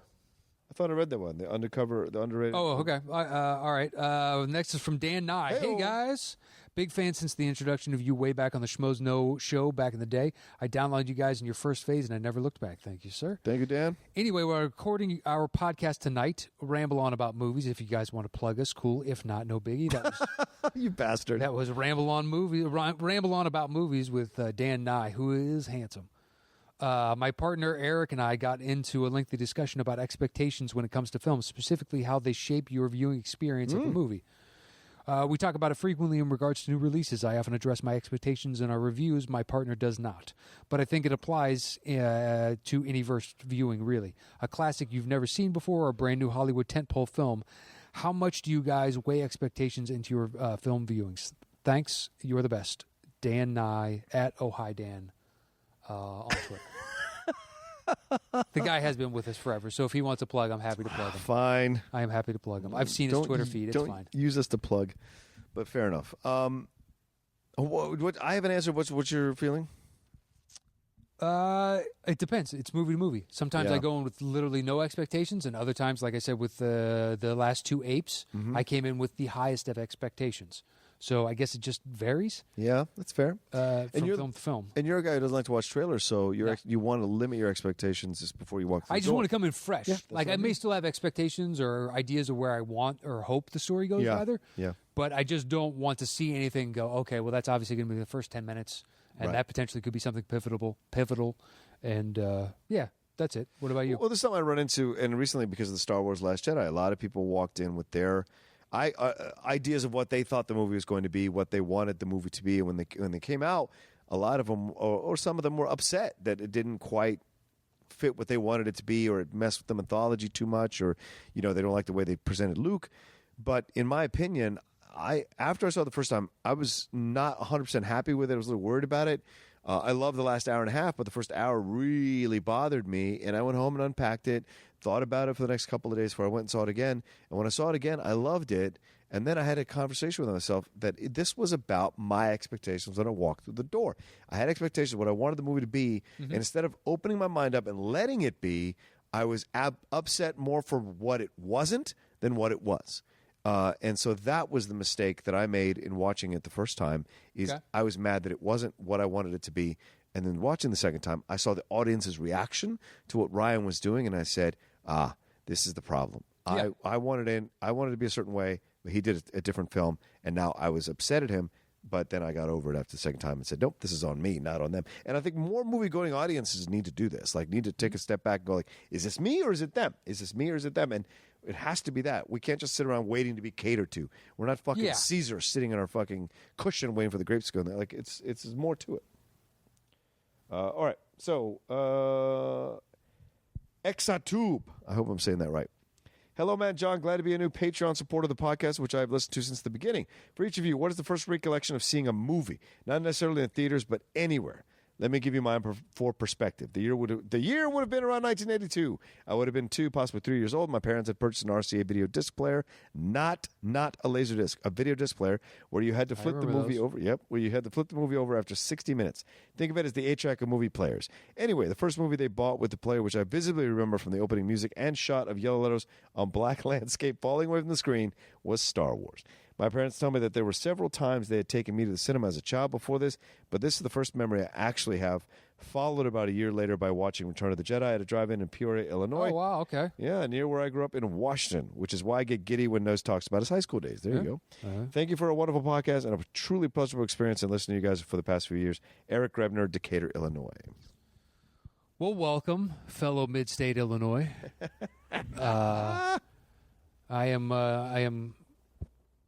I'm happy to hear from you. I'm also happy that I am not in Peoria right now because it has been gray for probably 2.5 months, or 2 months, or a month and a half, rather. Right.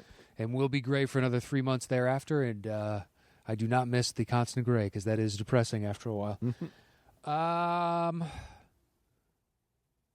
What's weird is I can remember other things specifically from when I was a kid, even really young because I moved a lot. So I remember being 2 and moving to a specific new house and stuff like that. But I do not remember my first movie.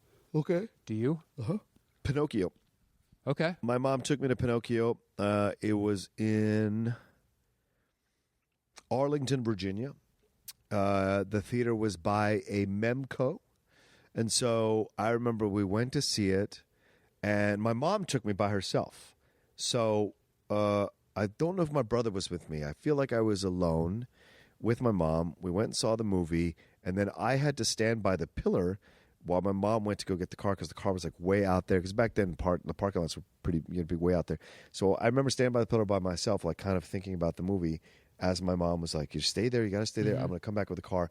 And she went and got me with the car and like that. So, but I remember that, and I remember the movie fucking me up because of the idea, because of the whale scene, the kid turning into a donkey scene. Yeah, all of that really just messed me up as a young child, and I just remember that I will never forget seeing that movie for the first time, or seeing that as my first movie ever. So, all right, what's our next one? Yeah, I wish I could, but I do not. It is from Frank Upper or UPR. Okay. This is Frank UPR. Who are some of the NBA players that you never saw play that you would like to have an opportunity to witness? Ooh. Who you got? Jordan. I saw Jordan once. Yeah, I never saw him play in his prime. I saw him with the Wizards one time. It doesn't count to me. I saw him the year after they won their first championship. So I saw him in 92. Oh. Yeah. Just as he's coming. Exactly. Yeah. He was the apex predator. Yeah, man. Yeah. Him and Scotty and Horace was still there, and Bill Cartwright and John Paxson. And was BJ on that team, or is that the second iteration? What was BJ 92? Yeah, he would have been 92, 93, and I think 93, 94. And who was Scott? Was it Scott Coop? Scott, who was the... Scott? No, was there a Scott? Scott Williams. He was a tall center. Yes. He would have been... He lasted for like 2 years or something like that. And then Oh, yeah, we had a bunch of those. Bill Wennington and Will Perdue, who used to trash talk with Jordan himself. That's right. Yeah, Jordan didn't care for him, and Will didn't care for Jordan. Let's see. Who have they? Yeah, well, I never saw Bird. I never saw Magic. Yeah. I never saw like all those great '80s players. I didn't. Barkley. I didn't see Barkley. I saw Peyton and GP. Oh, nice. Or, I mean GP and Kemp. Yeah. I never saw Iverson other than college. I saw him one time. I snuck out to see him play Connecticut. I saw him play Connecticut. Game. Yeah, at the Capitol Center. Okay. When he was with Georgetown, but I never saw him as a pro. I would love to see him. I watched his first college game and went, dude, this guy's going to light up the NBA. It's one of those, you just see it and you're like, that's talent right there. I had that feeling about Jason Kidd first time I saw him. Oh, really? Like, this is transcendental. I didn't see any of his games. And then, really? Yeah, he was hyped coming into the tournament, so I watched like a little piece here, a little piece there, but I didn't really know him all that well. Oh, man. I hunted him down, man. I tried to watch. I would record stuff to watch his game. Because the West Coast, I was living East Coast. It was late at night. Yeah. So I set my VCR to record if he was playing. I did that with the Fab Five, too. What current players haven't you seen that you want to see? I haven't seen LeBron. I would love to see Embiid. I got to see Embiid and I was jealous that you went. I was jealous that I was cheap like, tickets, man. man. I would love to have seen that. $10. I paid $10 with the seller's fees and all that shit. Yep. Yeah, LeBron. I've never seen LeBron live. I would love to see LeBron. I never saw Curry. Might be interesting to see Curry. I've seen Curry. I've seen the Warriors. Although I've never seen Durant. I haven't seen the New Direction. I've seen Durant or Westbrook. You're right. Russell. Fuck. I know. Number one. Even more than LeBron. Because he would have been my number one like 2 years ago. Oh, yeah? Yeah. Oh, man. Now that I haven't seen Durant, I really want to see. I would love to see it right now as he's running that team because Curry and Draymond are out. Mm-hmm. Yeah, those guys. I saw Porzingis in Summer League. I'm seeing him later this season. Oh, nice. And I think, fingers crossed, I might have actually gotten some free tickets for Rockets Lakers. Nice. So I get to bang out James Harden. I've never seen Harden, and then I'll get to see Kuzma and Ball and Ingram and Randall and all those guys, plus Capella. Oh, yeah, Clint Capella. And if Paul's not injured, you get to watch he'll Chris. be back. Yeah, he's still playing right now. I've seen Chris and I've seen Chris and a few Blake times. like 7 times, 8 times. And Tukukopo, I don't know how to say his name. Giannis Antetokounmpo. Antetokounmpo, yes, him I would love to see live. Yeah, I've seen him. Oh, he's good. I want to see the Greek Freak like crazy. Yeah, I almost went to see him again this year. I want to. See, I think he might be until the rest of the world wises up to it. Yeah, he might be I'm going to see him every year when he comes through, depending on who he plays, whatever the cheaper ticket is. That's fair. All right, is it my turn? Yeah. Okay. Who was the last one? That was Frank UPR. Okay. So then the next one is Carlos Cortez. Question, hey, Top 10. I just want to say I love the show or podcast since that's how I listen. Just wanted to ask if you guys considered making episodes giving your thoughts on newly released movies like Blade Runner 2049, etc. Thank you for taking my question and providing such amazing entertainment. We used to, in the old iteration, we would do reviews. Yeah. But we don't have as much time. No, we don't. And sometimes Matt has been kind enough to come on Outlaw Nation and we'll do a review of a movie quickly while we talk about other things. But it's not in our plans at this point. If the Patreon explodes, if advertising comes onto the show, if we have where we make the show kind of the main focus, then of course if we'll it can add supersede content. where I'm making better money. Yeah. We'll add content. And it's not to be crass, just like the rest of it. You got to work. Yeah. So, I got bills to pay and everything else. Right. So if this ended up, and that's not too far gone to reality. Right. We've had discussions about it and we really have. things we need to do to make that a possibility. So absolutely. You'll know. The next one is from Tyler Spots, and I think you fucked up, Tyler, because it just says, "Hi, John and Matt." That's it. That is it. All right. It says, Good sent question. from my iPhone. So, Tyler Spots, your question, maybe it's because there's a lack of question. It's like a metaphorical thing. It's a philosophical, not metaphorical, We're supposed to add our question there. Uh-huh. And life, what is the ultimate question? They're just, shit. Who knows? Who Yikes. knows? Anyway, All right. you got the next. Oh, okay. Simon. Oh, that counts, man. Okay, I guess. Simon, Hi guys, I love the show. Curious to know if there's any chance we could get a top 10 martial arts movie with Steve as a guest, and then a Cinephiles of the movie that's number one, and then a Cinephiles of the movie that's number one. Again, love the show, love the Cinephiles, and I hope you kick action's ass. We did. P.S. Not bad, Matt, with my last name. Steve butchered it. Joël Noël et bonne année. I think that's French. Simon Brouillard. Yeah, Brouillard. Brouillard. Yeah, I don't know if I want to do top 10 martial arts movies, to be honest with you. I'm not that knowledgeable on top 10 martial arts movies. Yeah, mine are like cherry picked. Yeah. It's like, hey, check out this one, check out this one, check out this one. But I don't know. Right. Like when Wu-Tang samples something specific, and it's like, I don't know what movie this is from. Yeah. Because I didn't have like that. I didn't live in New York where we just had a cinema that ran those because they were really cheap. Yeah. You'd get enough people in there to buy popcorn and made it worthwhile. But yeah, so my knowledge is lacking. Yeah, but I like this idea of maybe bringing Steve on, my co-host for the Cinephiles. Depending on the topic, bringing him on, do a top 10, Sure. and then you come on Cinephiles and we do the number one film that was of that top 10, and we talk about it on Cinephiles. So that's certainly something that both sides would be fun to do. What's the next All one? right, so the next one is me, Jacob Higgins. Hey, John and Matt. First, I just wanted to say that I'm really happy the show was able to come back, and the show seems to be doing as well as it ever has. Yes. It's actually doing better, Jacob, yes. and thanks to individuals like yourself. Exactly. Anyway, I'm wondering, are there any topics that you started making lists on only to be completely scrapped the list for whatever reason? It would be kind of fun to get an inside look into someone's potential best or lost episodes. I love that. Thanks for everything, guys. Olympics. Sure, recently. And then what was the one earlier? Bad biopics or something like that? Yeah, bad biopics, terrible biopics. Yeah, we were going to do that like week 3 or week 4 or something early on. We're going to crap on movies. And I just told John, I was like, I can't do it. Yeah. Because the problem is bad comedies I've seen a lot of. Bad action movies I've seen a lot of because they only ask 90 minutes of you. Right. Bad biopic will still ask 245 Yeah. and it sucks. Yeah. And so enough people tell you, do not see that. And like the list of your friends tell you, like, oh, yeah, this one should make your list. And like, I never saw that because I had 50 people tell me not to see that. Right. So, life is finite. I'm going to take people's advice when enough of them tell me, trust me, it's not worth your time. That's fair. But like before, Matt and I will communicate about lists and we'll kick around ideas. Yeah. But we rarely go to the level of actually writing the list out and then changing our minds. So Matt and I always come up with a lot of ideas for lists, and then we'll see which one strikes us the most. So that's a little bit of inside baseball about how we do this thing. Oh, Kristen Smith. Well. Here's some questions, I guess. Way to commit there, Kristen. If you guys redid one of your old top 10 lists, which do you think would have changed the most, and which would have changed the least? What movies are you most anticipating in 2018? Well, let's just answer real quick. What are the top 10? Okay, which do you think would have changed the most, and which would have changed the least? I don't know about change the least, but I know, like, because people ask, did you ever, like, when we've talked about it, I think recently, lamenting, like, a show as soon as it ends.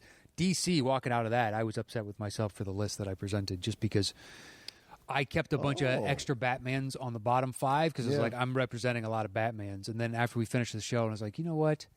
You know damned well your second favorite DC movie is Batman Begins. Wow. Why in the world did you do that? I was mad at myself, and I should have shifted. I probably would have had 3 Batmans in my top 5 because that's the honest answer from me.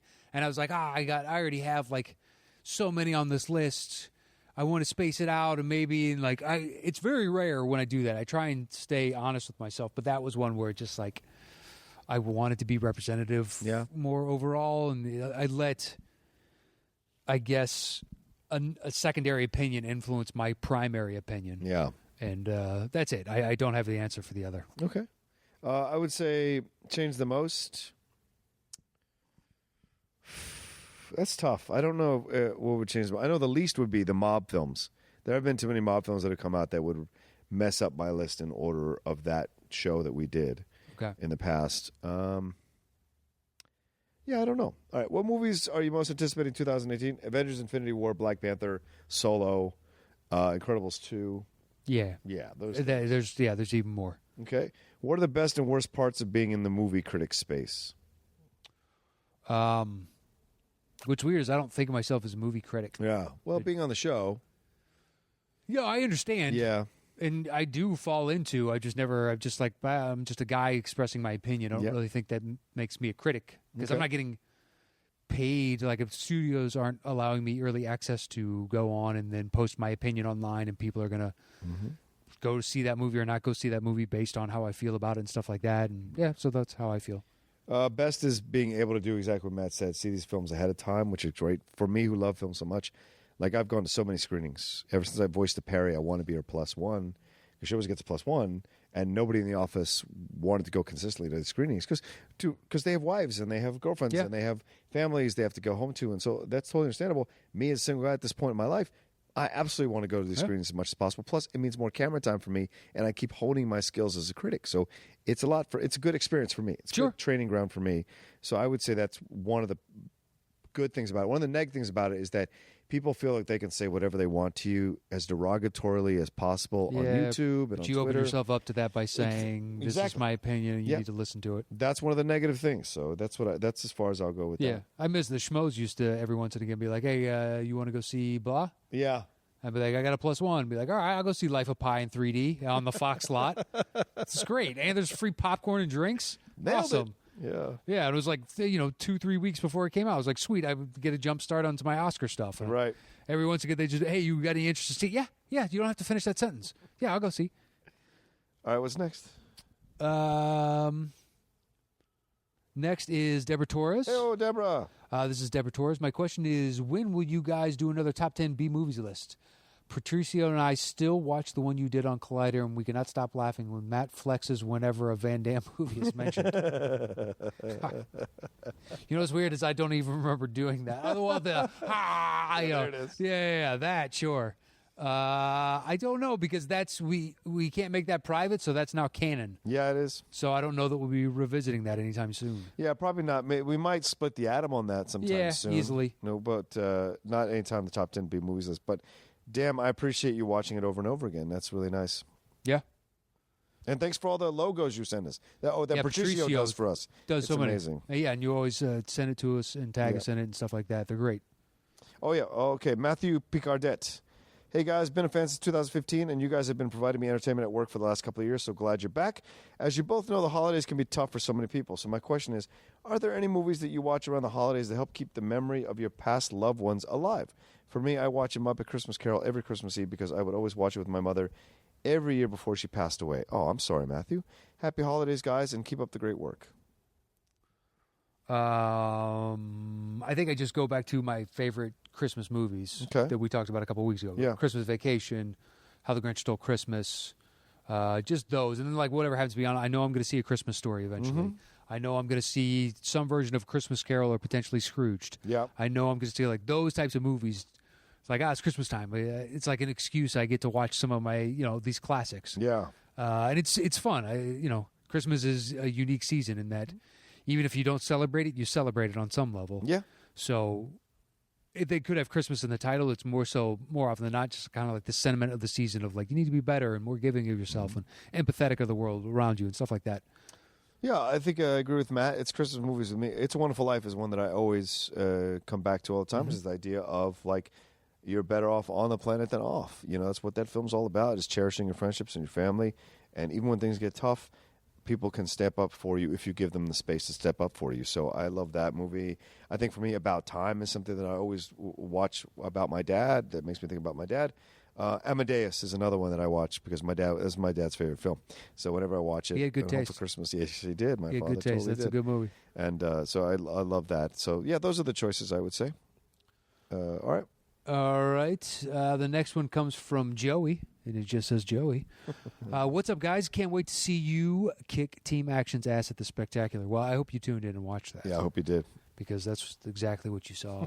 And I'm glad that we fulfilled that wish. That's right. Long before you heard this show. So, you're welcome. We're happy. Everything's beautiful. So yesterday, I made it to the championship in my fantasy football league. Humble brag. Oh, congratulations. I had the number one team all season. I scored the most points. I lost in the semifinals by 0.75. Oh!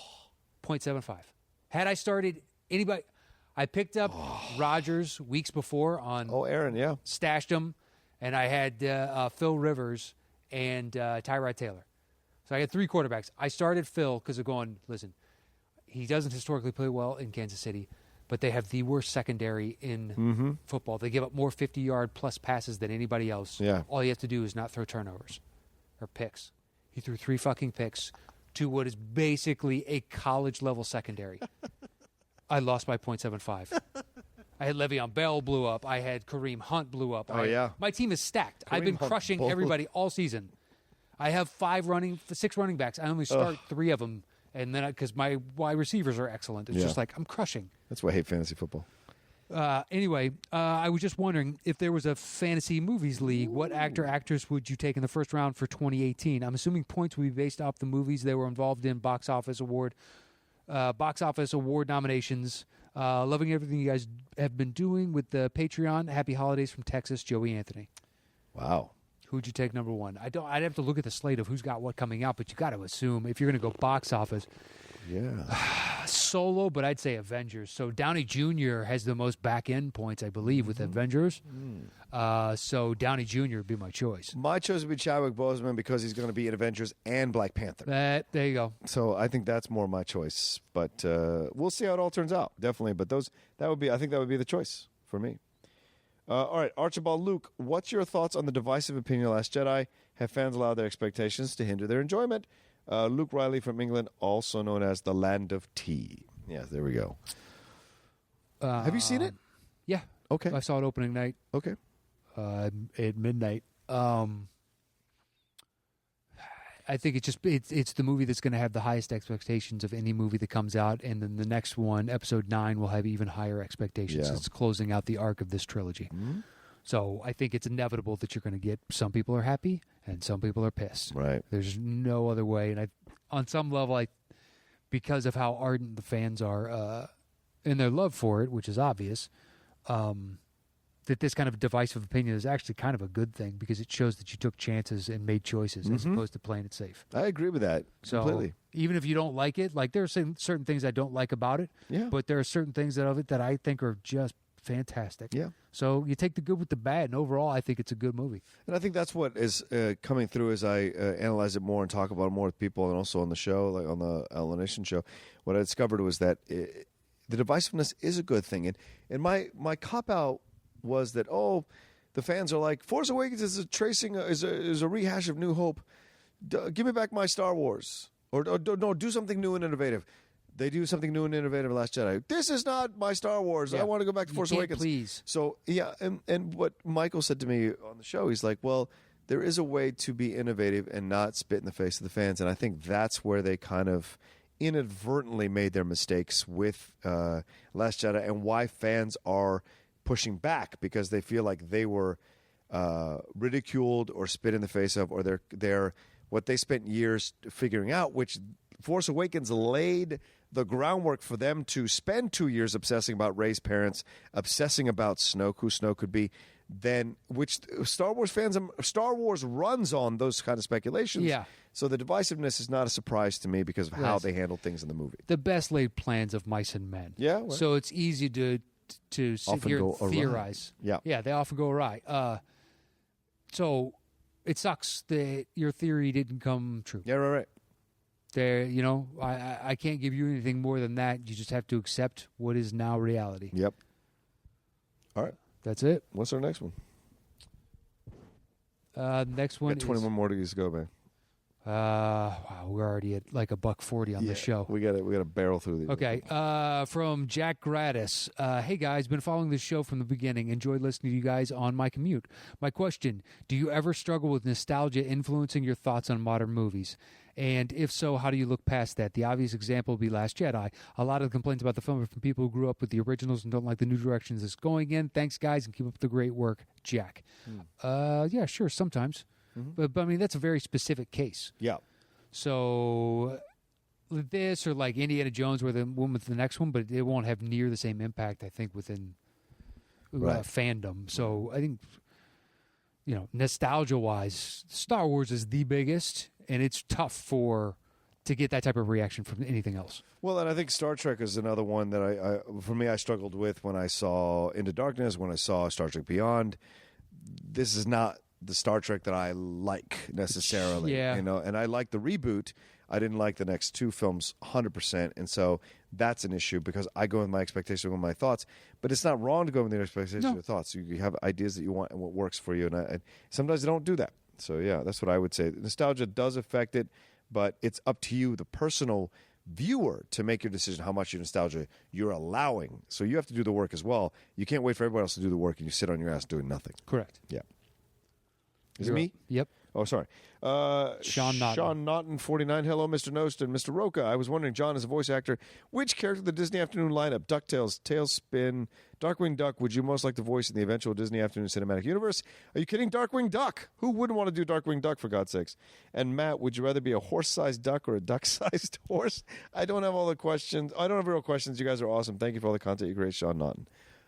Well, I don't like that. I don't get to be a voice on Disney. I'm the bigger Disney fan of the two of us, and somehow I am excluded. You go fuck yourself. You know that's the goddamn truth. Hold on a second, You know Chief. it's the truth. We got to move on to the next question, Sean. You know what? Thank you so much for asking that. It means the world to us that you supported. Thank you. That statement. Thank you. Shout out stand. Seth Shear says, hello. I don't know if this is the kind of question you want, but here it is. What actor or actress do you think has been miscast the most during their career? Oh, goddamn. Because it's miscast then who has not been good in what they do, but yet you feel that they could be good. That's kind of tough. Because usually if I don't think that they're being good, I just don't think they're good. Yeah. Like Jessica Alba is not a good actress. Yeah, but she also stopped acting. No, she's been in recent films. Yeah, like here and there, but it wasn't the trajectory mechanic. that she had. No, right, exactly. Because she's doing that honest company thing where she doesn't have to act anymore. She's making money doing that bullshit. That allegedly lying company. Miscast? I mean, you could say certain things that would be like such and such isn't funny, and yet she keeps getting cast in comedies, but I don't want to do that because that's a subjective personal taste. Yeah.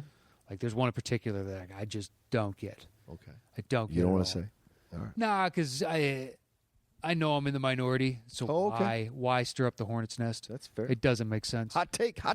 Yeah, but it's just like with humor, I don't view it through the same prism other people do. So I don't know. It's a good question. I don't know if there's anybody that's been consistently miscast. Yeah, because eventually if you suck enough, you go away. Yeah, you do. So Cameron Diaz, maybe she's just miscast right onto not being cast. I like her. I've never been a fan. I don't like Olivia Munn, man. I think I've never enjoyed her in anything. I can't think of anything she's been really good in. That's the thing. People thought she was great in Newsroom, but I have not enjoyed her I didn't in like that show. Yeah, I didn't like the show either. I thought it was too heavy-handed. I didn't like her in X-Men Apocalypse. I didn't like her in that Office Christmas Party movie. I just don't think she's that good of an actress, to be honest with you. No. Yeah. Is it my turn? Yep. Okay. Clarky, 7163. Having a hard time dealing with the fallout for the Me Too. Oh, this is going to be a minefield for us. We will decide if we want to answer this question. Well, yeah, we'll go through For the scripts again, 'cause this is Having a hard time dealing with the fallout for the hashtag Me Too movement. First off, it's wonderful that these people are finally seeing some of the justice they deserve. However, given how deep these people were into Hollywood, I'm having a hard time with knowing how to reflect on some of these films and studios. Wondering how you guys deal with films made by what we now know as terrible people. We've had similar scandals in the past with Polanski films, but going forward, do you think Weinstein Company films will now be less enjoyable, or his influence is less on the surface? What about some of my favorite movies like Seven, American Beauty, Usual Suspects? Cheers for all that you do. Super happy to support shows like yours. Ryan from Sydney. Ryan, here's my opinion of this whole situation. Weinstein produced them. He didn't make them. The actors, directors, writers, producers, not Weinstein because he was overall producer, but like the writers, directors, and actors, those are the ones who made the film, in my opinion. Did the producer, help to make the film? Absolutely. But is he the sole person responsible for the film? No. And especially with Weinstein. So for me, this is my belief. He may have found the talent. He may have picked up the films, but the films were already made and he distributed them. There's a difference. And so to me, it does not bother me. I will not stop watching Seven or Good Will Hunting or any of the Miramax films because there are good films. What he did was abhorrent and terrible, and he deserves all the punishment and to be excommunicated from Hollywood, to never work again, banished to a fucking island, and beat to death by a bunch of women for days on end. That's my opinion. I hate that fat fuck to pieces, and he deserves where he's going. There it is. But it will not stop me from watching Miramax films. That's for sure. Matt? Anything? You don't have to? Yeah. That is a good enough answer. Okay. So the next one comes from Matthew Yund, or Jund, but I'm going to go with Yund.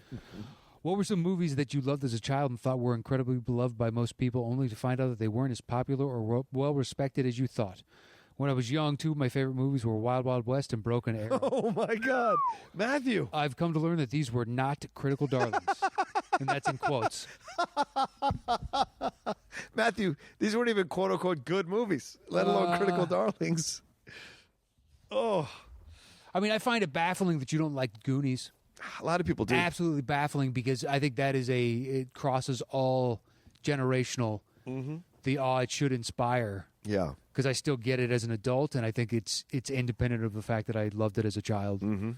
I think it's just a really well-made movie because it's also spanning two different age groups, high school kids and basically middle school kids, that there's a lot to identify within there. Mm-hmm. So that is baffling to me. There's a lot of movies that are made for kids that are crap, and then you grow up and find out, be like, well, or you watch them again, you're like, dude, this was... Lost Boys does not hold up for me. Nope. And I loved it. And growing up, when you're introduced it to new generations, they are not happy about the movie. So that's not a good movie. It's not. It's not. So that's certainly one that I would put up there. Got a lot of flaws. Yeah. All right. Let's see. Eric B., Patreon member, Q&A question. Hey, fellas, long-time listener since the very beginning. This is Eric Barrios, by the way. Long-time listener. I'm talking Rocha guest hosting for Harloff on the old audio-only Jedi Alliance days with Tiffany Smith. Wow. Thank you, Eric. Whew. Far, far away. Literally feels far, far away. So for my question, other than asking you guys a movie question you've probably already gotten before, I want to talk sports. I always hear you guys do some NBA rants here and there, and I love it. I wish I could hear you guys talk sports on a separate podcast. You fund it. We'll do it. What are your thoughts on my Philadelphia 76ers? For the whole tanking for 3 to 4 years in a row to Sam Hinkie and quote-unquote trust the process with Embiid, and some thoughts on the young kids and Simmons, Fultz, Robert Covington, etc. To me, they look sharp for what it is and could be a powerhouse in a few years. Anyway, love that you guys are back to the old ways of Top 10. Can't wait for more and keep up the amazing work. Hashtag Outlaw Nation. Hashtag Top 10. Eric Barrios. I love Philly. They took advantage of a flaw in the system. The league is now trying to correct that flaw. They really are. I wish my Bulls are idiotically... Anybody out there, if you want Mirotic, I'm listening to offers. Because we don't need him. He's not even on the same time. Like this team does it again. Yeah. What is the identity and the purpose of this? It was to tank and get the top draft pick, so that way we could pair him with the young talent that we've been drafting over the past couple of years. They won 6 in a row. 7. 7 in a row. It's fucking Mirotic, his PER He's now killing it. is 7th in the league. Mirotic is killing it. So the Sixers, you know what? It was tough to watch, but I applauded you the entire time because it is... You're only truly going to be better if you can get a transitional or transformational draft pick early, and then that way you can lock him into a contract. So, yes, you did it, and I wish we would do it right now. Well, and I will say this. If they ever end up winning a title with that team that they're building right now, they better give one to fucking Sam Hinkie. Yeah. They better damn well give him a ring. Nobody's giving him another GM spot. Yeah, that's weird. It's got to be his choice and not to do it. Probably. But, yeah, that team looks fantastic. We'll see what happens with Markelle Fultz's arms when he comes back. Covington's been doing it for 3 or 4 years. I don't consider him one of the young guys anymore. He's a veteran now. Yeah, he was dropped from his G League team, and then he just got his big contract. Although his numbers have slipped since then. But Embiid's out right now. They've lost 7 straight or 8 straight or 7 of 8 or something like that. Yeah, I think they're still 2 or 3 years away from being actual title contenders. Oh, yeah. They got to get to the playoffs. Simmons needs to develop a jump shot first. Yeah, exactly. Okay, so Andrew Marker said in the same email again. So we're going up to Katie 7. Oh, okay, cool. Yeah. Hopefully this hasn't been submitted too late, though. I understand if it is. What would you both say are the best and worst aspects of y'all's respective careers? So what, just to do this and talk and shoot the shit? The best, well, you said before, getting to go and see movies early and stuff like that. When I did that more often, that was pretty cool. Yeah. I would say just like I think my favorite part are when people check in from parts of the world that I didn't know existed until I saw it on a map. Mm-hmm. Like some small, town in a country I obviously know, but I don't know that town. It's just like, wow, it's crazy. There was when people were checking in, eventually a guy from Ghana did check in on Facebook. Yeah. I can't remember his name. And I did want to shit. I wish I saw this right before the next recording. Yeah. But then it was, I don't know, a week later we recorded the next one. And I'd forgotten that had happened. Right. But just like the craziness of that, the fact that this show reaches so many diverse people and they actually, listen and enjoy it is bananas to me. I will say the best is also being able to work with the people that we work with. One of the worst parts of it is seeing what fans' comments do to them. That's tough for me because I don't care. I really don't care. Like, if fans are negative, I don't care. If it's constructive criticism, I'll take it. If they're blatantly negative, I really don't give a shit. Fuck them. But what they do to some of the people I work with their comments infuriates the living shit out of me. So that's what I would say is one of the worst parts of it. So, Philip Renshaw. Some questions. I love you guys more than I love pizza. Hey-oh! And that's an awful lot, guys. Hell, maybe more than pizza and garlic bread combined. Thank you. Anyways, enough of the soppy bullshit. On with the questions. That would be sappy, I imagine. Question 1. You are trapped on a tropical island with nothing but a power generator, TV, unlimited movie snacks of one variety, and the complete catalog of movies from one director and one actor. What movie snacks, what film catalogs do you choose and why?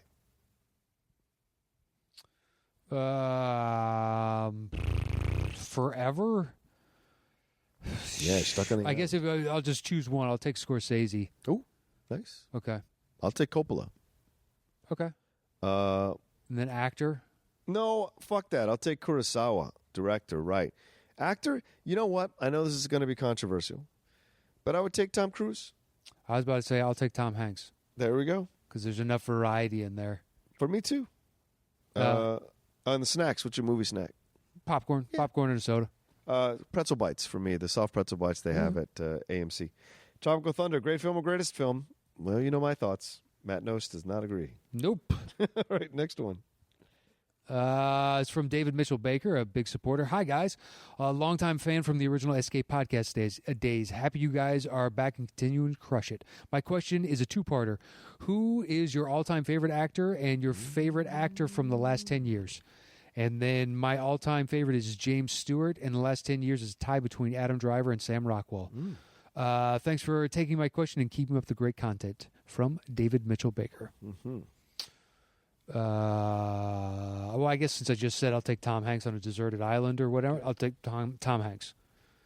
Marlon Brando is my favorite actor ever. And then from the last 10 years... I don't know. I have to sit and think about that. Whose movies are I now like super? I mean, I guess maybe like Leo because he's always putting out something good, or Daniel Day-Lewis. Daniel Day-Lewis is a great choice. Yeah, but it's got to be somebody. It's like every time they put something out, I'm intrigued. Hugh Jackman. Okay. I mean, I've gone to see films I could give two shits about because he's in them. Like Real Steel. Would have never gone to see Real Steel in theater. Yeah, but to see him in it, I liked him in it. Yeah, and to see him now in Greatest Showman versus what he did with Logan, this is fantastic. You're up? Neil Blackie. Hi, would love to know your biggest influences in movies. What film, director, or actor you got you hooked on movies and got you wanting to do it through the podcast or as a job? Consider myself a bit of a film geek and love to go to the cinema. I've seen well over 1,000 different films in cinema in the last 10 years, but what I love most is chatting to folks about films that I/we love or hate. I love hearing you guys talk about films, good and bad, and listen to your obvious passion for movies. Cheers. Neil, pronounced Neil, can let Matt off for mispronouncing it during the shout-out, as that is the normal way to say it. Mine is apparently the Gaelic way of saying it, spelling it, rather. From Edinburgh. Edinburgh! Well, we mispronounced it on the shout-out. Did we again? Show, yeah. Oh, sorry. Pretty sure. What film, director, actor had you hooked on movies? For me, it was Citizen Kane. It really was. Well, got hooked, it would probably be something along the lines of Lucas with Star Wars or Spielberg with Indiana Jones or something like that. Something I saw as a kid and I was like, oh my God, movies. Oh yeah, that's fair. I think I'm probably more in Matt's camp for that. For me, Citizen Kane was, oh my God, you can analyze movies. Movies are more than just entertainment. Sure. That's the moment I got hooked on movies in that way, yeah. All right, the next one is from Anthony Casanova. Yes. Is there someone who hasn't been on the show before that you'd like to have on as a special guest? For me, I'd love to see Dan Murrell. Thanks for answering my question. Keep up the great work. We should have Dan on the show. Sure. I'll talk to Dan and see if when we start coming up with lists months ahead of time again, we should get Dan on the show. Yeah. I mean, I think he'd love to do our show. We have a couple ideas on upcoming guests. Yes. Some people you know, some people you don't know. Mm-hmm. Try and expand your horizons a little bit. and bring in some new blood. Maybe you guys find somebody you new out there to follow and listen to. I'd love to get Alicia Malone on the show. Mm-hmm. I'd love to get Mary Jadakin on the show. I'd love to get Gray Drake on the show. I haven't got to know her more in Hawaii. Gray Drake from Rotten Tomatoes. I think we should get Gray on the show. Gray's Sure. So much fun. So much fun. All right. My turn? Yep. Colin Murray. Hi, John and Matt.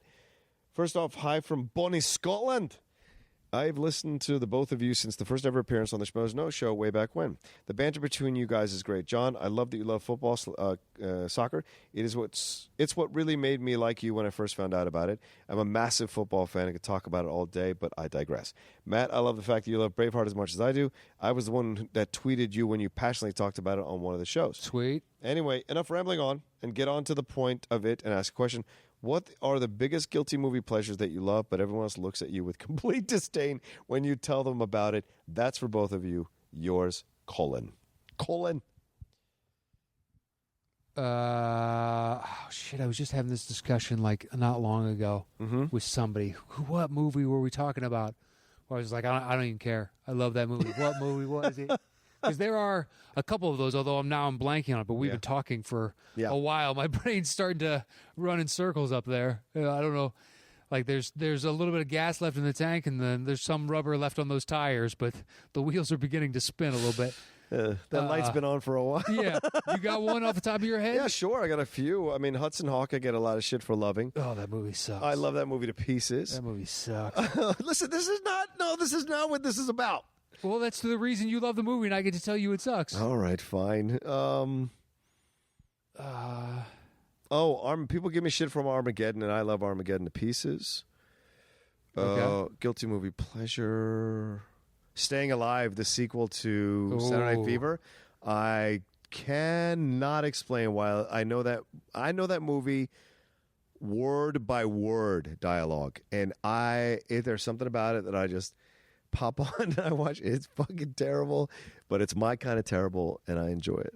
And of course, Transformers films. I get so much shit for that, so I didn't feel the need to bring that up, but I guess I did. But those are the kind of those things. Okay. Those are guilty movie pleasures. I literally came up with nothing, and all Really? the time I sat You have there, nothing? I went through the Rolodex, and just nothing came There's up. nothing terrible that you like that. There's tons of terrible things, and I literally can't think of one of them, unless you want to go with like bad Steven Seagal movies or bad. Sure, those like count. there's a bunch of those, or Van Damme, or like certain terrible action movies or terrible comedies. Yeah. Sure, there's no way to express. It's just like it just hits me in a certain way, and I enjoy it. Right. But yeah, I don't have anything like specific like you do with Armageddon. Okay. Damn it, I really should though. Yeah. I apologize. Maybe it'll come to you as we're doing. It's getting long. I think we're almost at the 2-hour mark on the show. So, Giancarlo Simonetta asks, you get to give one independent filmmaker the opportunity to make a film with no limited budget and 100% creative control. Also, you get to remove one filmmaker from the canon of cinema history. Who do you pick for each scenario? Jesus Christ. What do you mean you get to remove one filmmaker from the canon of cinema? Like ever? I guess. I don't know that there's anybody that I hate that much other than like that Yule Bowl. Like his movies suck. Yeah, sure. His movies are terrible. They are. But at the same time, like the source material and whatnot, like I can't believe you had high expectations on something like this. I think if what Polanski did, obviously he was convicted of it and he's excommunicated. I don't think cinema would lose a fucking thing if it removed all the Polanski movies. I really don't. I don't think we'd be like, oh my God, what are we going to do without these Polanski movies? Okay. I don't think. I know Pianist won Best Picture. I know Chinatown. People love Chinatown. His Macbeth for some reason is revered. But I don't think we'd lose a fucking beat if we got rid of Roman Polanski movies. I really don't. Who would you bump up? Who would you give unlimited budget to? That's tough because I don't know right now. I'm not as steeped in the independent filmmaker world because most of them are already making the jump. Exactly. The ones that I know of, or they've already made 2 or 3 smaller, so they're getting their shot. Yeah. Like it would have been Denny. Everybody's doing Black Panther. Yeah. Denny 2 years Denis ago. Villeneuve, yeah. Or Edgar Wright before, he started getting Baby the Driver, opportunities. yeah. Yeah. Just like, but these guys are now getting a shot. Yeah. So. Trevorrow. But Trevorrow's too big. Huh? Trevorrow's too big for the purposes of this, conversation. I would have said Ava DuVernay, but she has Wrinkle in Time coming. Okay. Patty Jenkins certainly would have been a possibility, but she busted out with Wonder Woman. So there's not a lot of independent. I mean, we'll see. Yeah, we'll see. because Greta Gerwig, I really like Lady Bird. I'm not the biggest Greta Gerwig fan as an actress, but she directed the fuck out of that movie, and so I would be interested to see what she would do with a big budget. Maybe even Sofia Coppola, because people seem to love her movies. Melancholia, obviously, Lost in Translation, and then the most recent one, The Beguiled, got some good reviews. So I wouldn't mind seeing Sofia have a big budget and see what she could do. Did she do Spring Breakers? Who did Spring Breakers? Yes, she did do Spring Breakers. I like that movie. I'm surprised by it. Mm-hmm. Okay. Is it me? Yeah. Okay. Andres Ortiz. Dear Matt Knost, John Rocha, thank you for the knowledge you bring to the movie conversations you have every week. I'm a huge Dallas Mavericks fan. Sorry, guy. Dirk is the greatest player in franchise history, so the Mavs in the 2017-2018 season have a losing record, 8-23 as of this email. As of this email. I like it. It's going to turn around. No, you want to lose. Yeah. You want to lose. My frustration with the team is that at least 10 or so of these losses were within a 10-point deficit that could have been overcome late in the game. So the Mavs are tanking, considering it's the Wild Wild West. So my question is, are you guys in agreement that this is the best strategy moving forward for the franchise? Tank or get higher draft picks and rebuild that way, or fight hard and try to go for the 8th seed in the West and make the playoffs? Thanks, Andre Ortiz. Top 10, Boomaye. You're never going to make the playoffs. Right. Tank. It sucks that Dirk gave up all that money over the years to put a contender around him, and it's not like Cuban didn't try, and they had people like DeAndre on the line and then left, and like fuck him. Harrison Barnes is never gonna be what that contract is, and so I would bottom out and try and put somebody next to Dennis Smith Jr. and create an interesting little core there and move forward that way. Yes, because this is the last year you can truly tank and increase, to get the best odds to get that first pick. And this draft is supposed to be like 4 deep, 5 deep or something. I don't watch college, but apparently that kid from Duke is just otherworldly. So, yeah, I think you should just tank. Yeah, absolutely. Because what do you get out of getting the 8th seed? Nothing. It's more mediocrity, and all you have is like... You're just going to lose in 4. It's an illusion. It's an illusion that you made the playoffs. Yeah, you made the playoffs just to get swept out. Yeah. Who cares? You're going to be stuck in that middle place where you can't get the $1 million and gate, and everything else. And you won't get the talent that you really need to get to the next level. Actually win another championship. Exactly. All right. From Ian Morgan, Dear John and Matt. Dear Matt and John. Sorry, I got dyslexia. Before I get to my question, I just wanted to thank you guys for continuing to make this show. It's been one of my favorite forms of entertainment for the past few years, and it's turned me on to a lot of incredible movies that I don't think I would have heard about otherwise. You're quite welcome. So, yeah, seriously, thank you so much for that. Here's a question. If you guys were doing a top 10 favorite albums, which would you choose? I don't expect you to necessarily have all 10, but if you were just to list a few favorite albums or musical artists, I think it would be a cool question to have answered. Who you got? I would say Miles Davis, Kind of Blue. I would say Bruce Hornsby and the Rain, Scenes from the South Side. Bruce Springsteen, Ton of Love. The Beatles, the White Album. Not the White Sgt. Pepper's Lonely Hearts Club Band. The Beach Boys' Pet Sounds. Elvis never really had a great album. You just buy best his number ones, I guess, and you could enjoy that. Sinatra, the Reprise 4-disc collection, if you want to really understand the man when he was in complete control of his music. You could do the Capitol Collector's Edition as well, but I think Reprise is where he really shines as an artist. And you see him progress as an older man into the music that's more melancholy and more nostalgic, which is great. I don't know, Hendrix, Are You Experienced? That's a great fucking album. Okay. I'm not as steeped in The Who Zeppelin 4? Led Zeppelin 4? It'd be tough for me to choose a Zeppelin. I like a lot of Zeppelins. The problem is like they're really short albums. Yeah. So you're not getting as much as you want. It's true. It is. I can't believe they took so much crap from critics when they were popular. The fans loved them. Critics just thought they were formulaic rehashes of things they'd already heard. That's insane. Dude, they're the best. They're the top of their game at what they do. Yeah.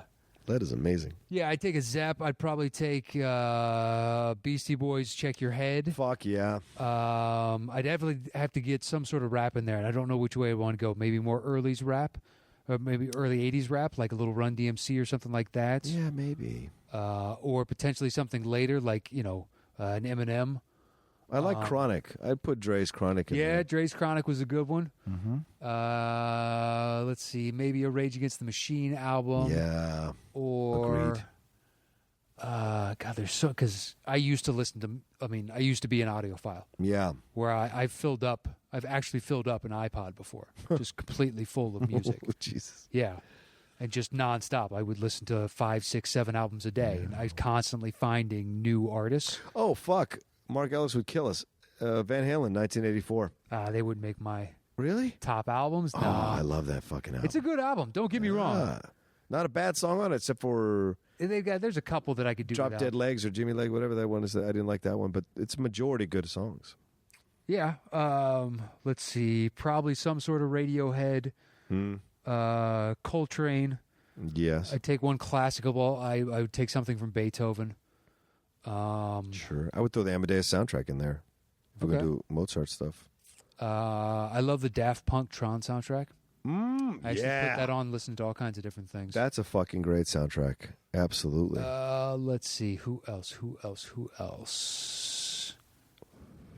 I'm blanking on the band. Oh, Mars Volta. I don't know. I could keep going and going. Yeah. Because then now we're like, okay, what about blues rock subgenre? What about blues itself? Oh, I would say What the about- Black Crowes, Southern Musical Harmony, whatever that one is, Yeah, they never with did Remedy anything on for it. me. Oh, man. I love Remedy's that a good song. one. Yeah, the whole fucking album is good. Yeah. But yeah, they were just never my cup of tea. All right. Is that it? Yeah, we could keep doing Is it that my one turn? for hours. Or your turn?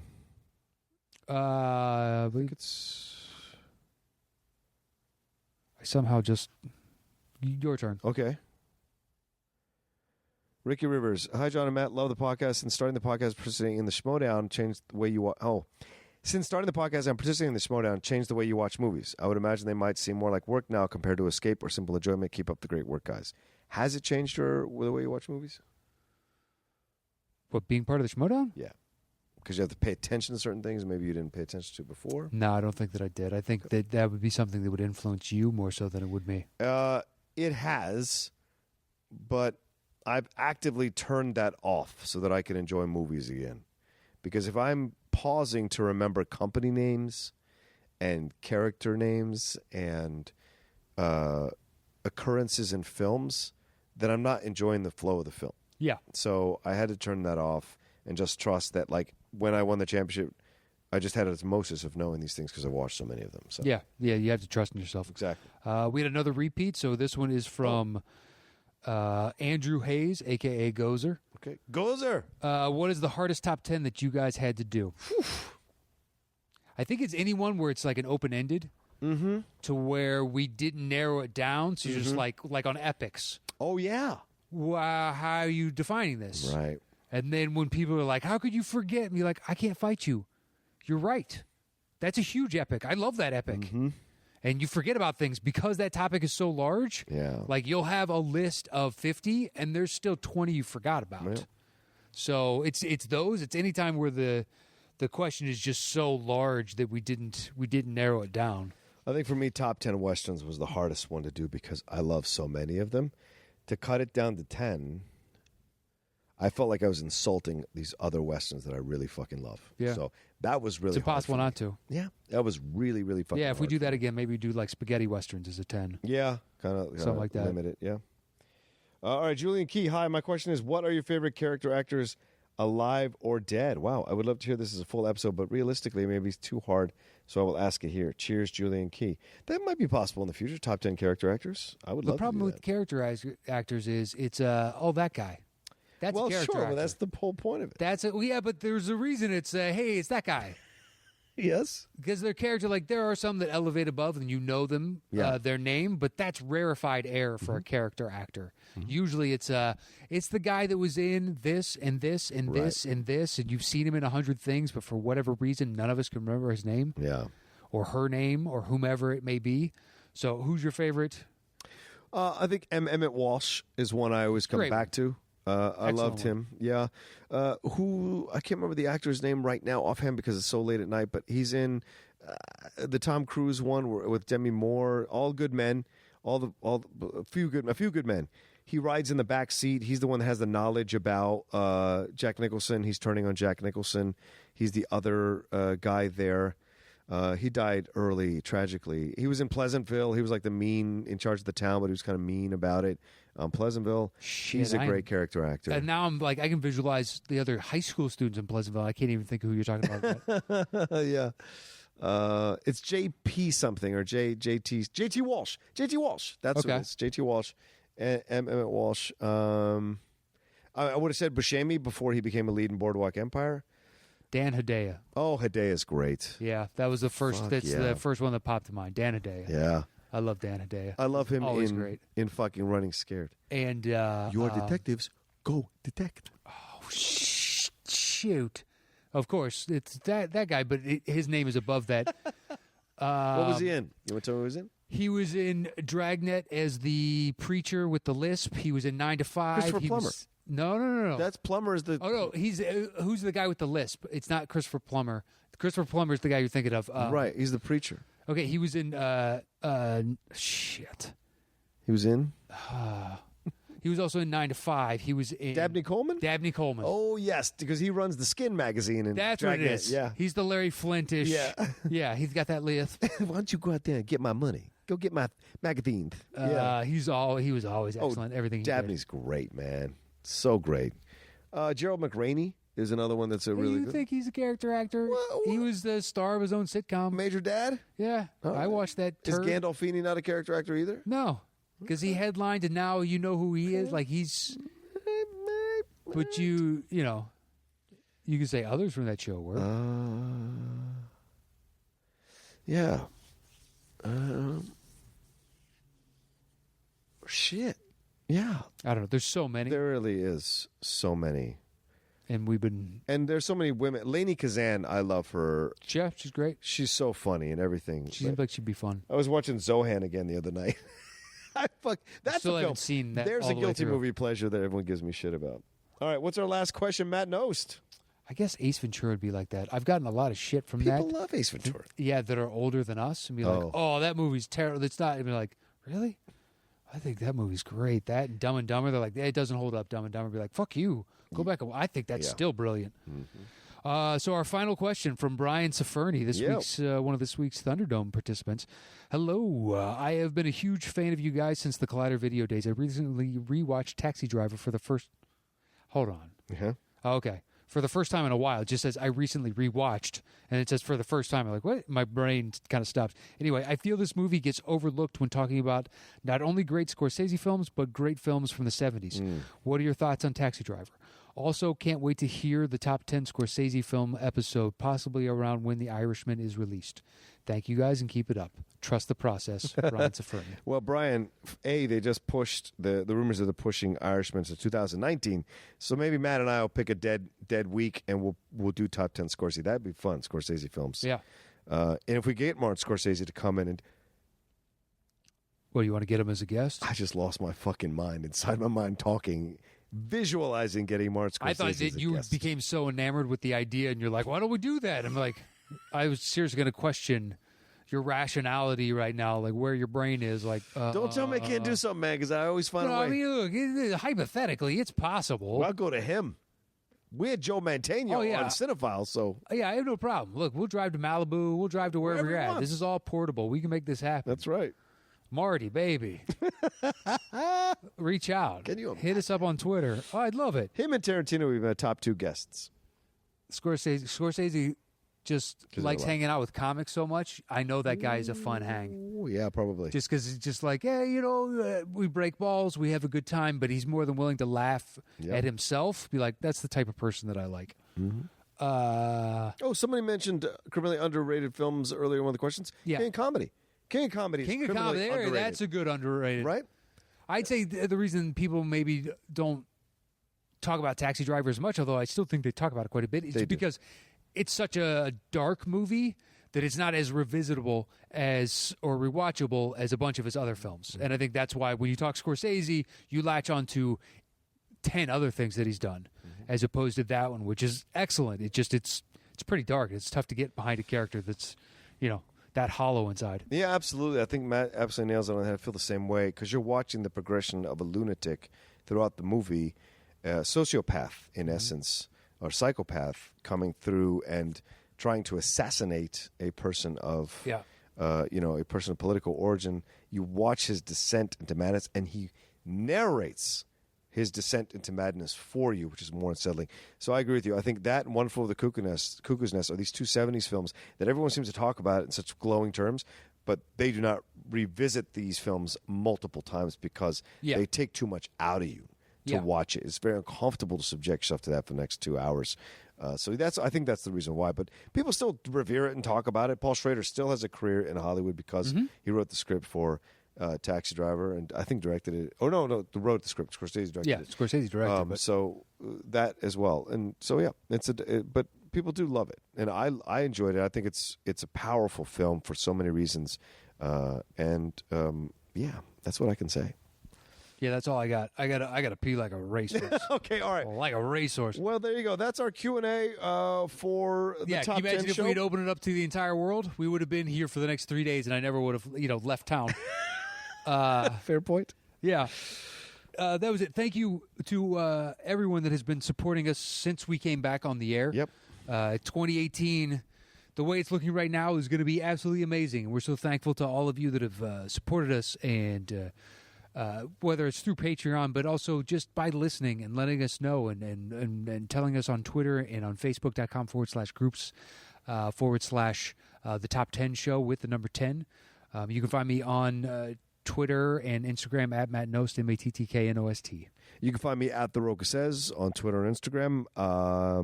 And thanks again for being here. And also thanks to all the shows on the SK Plus podcast channel.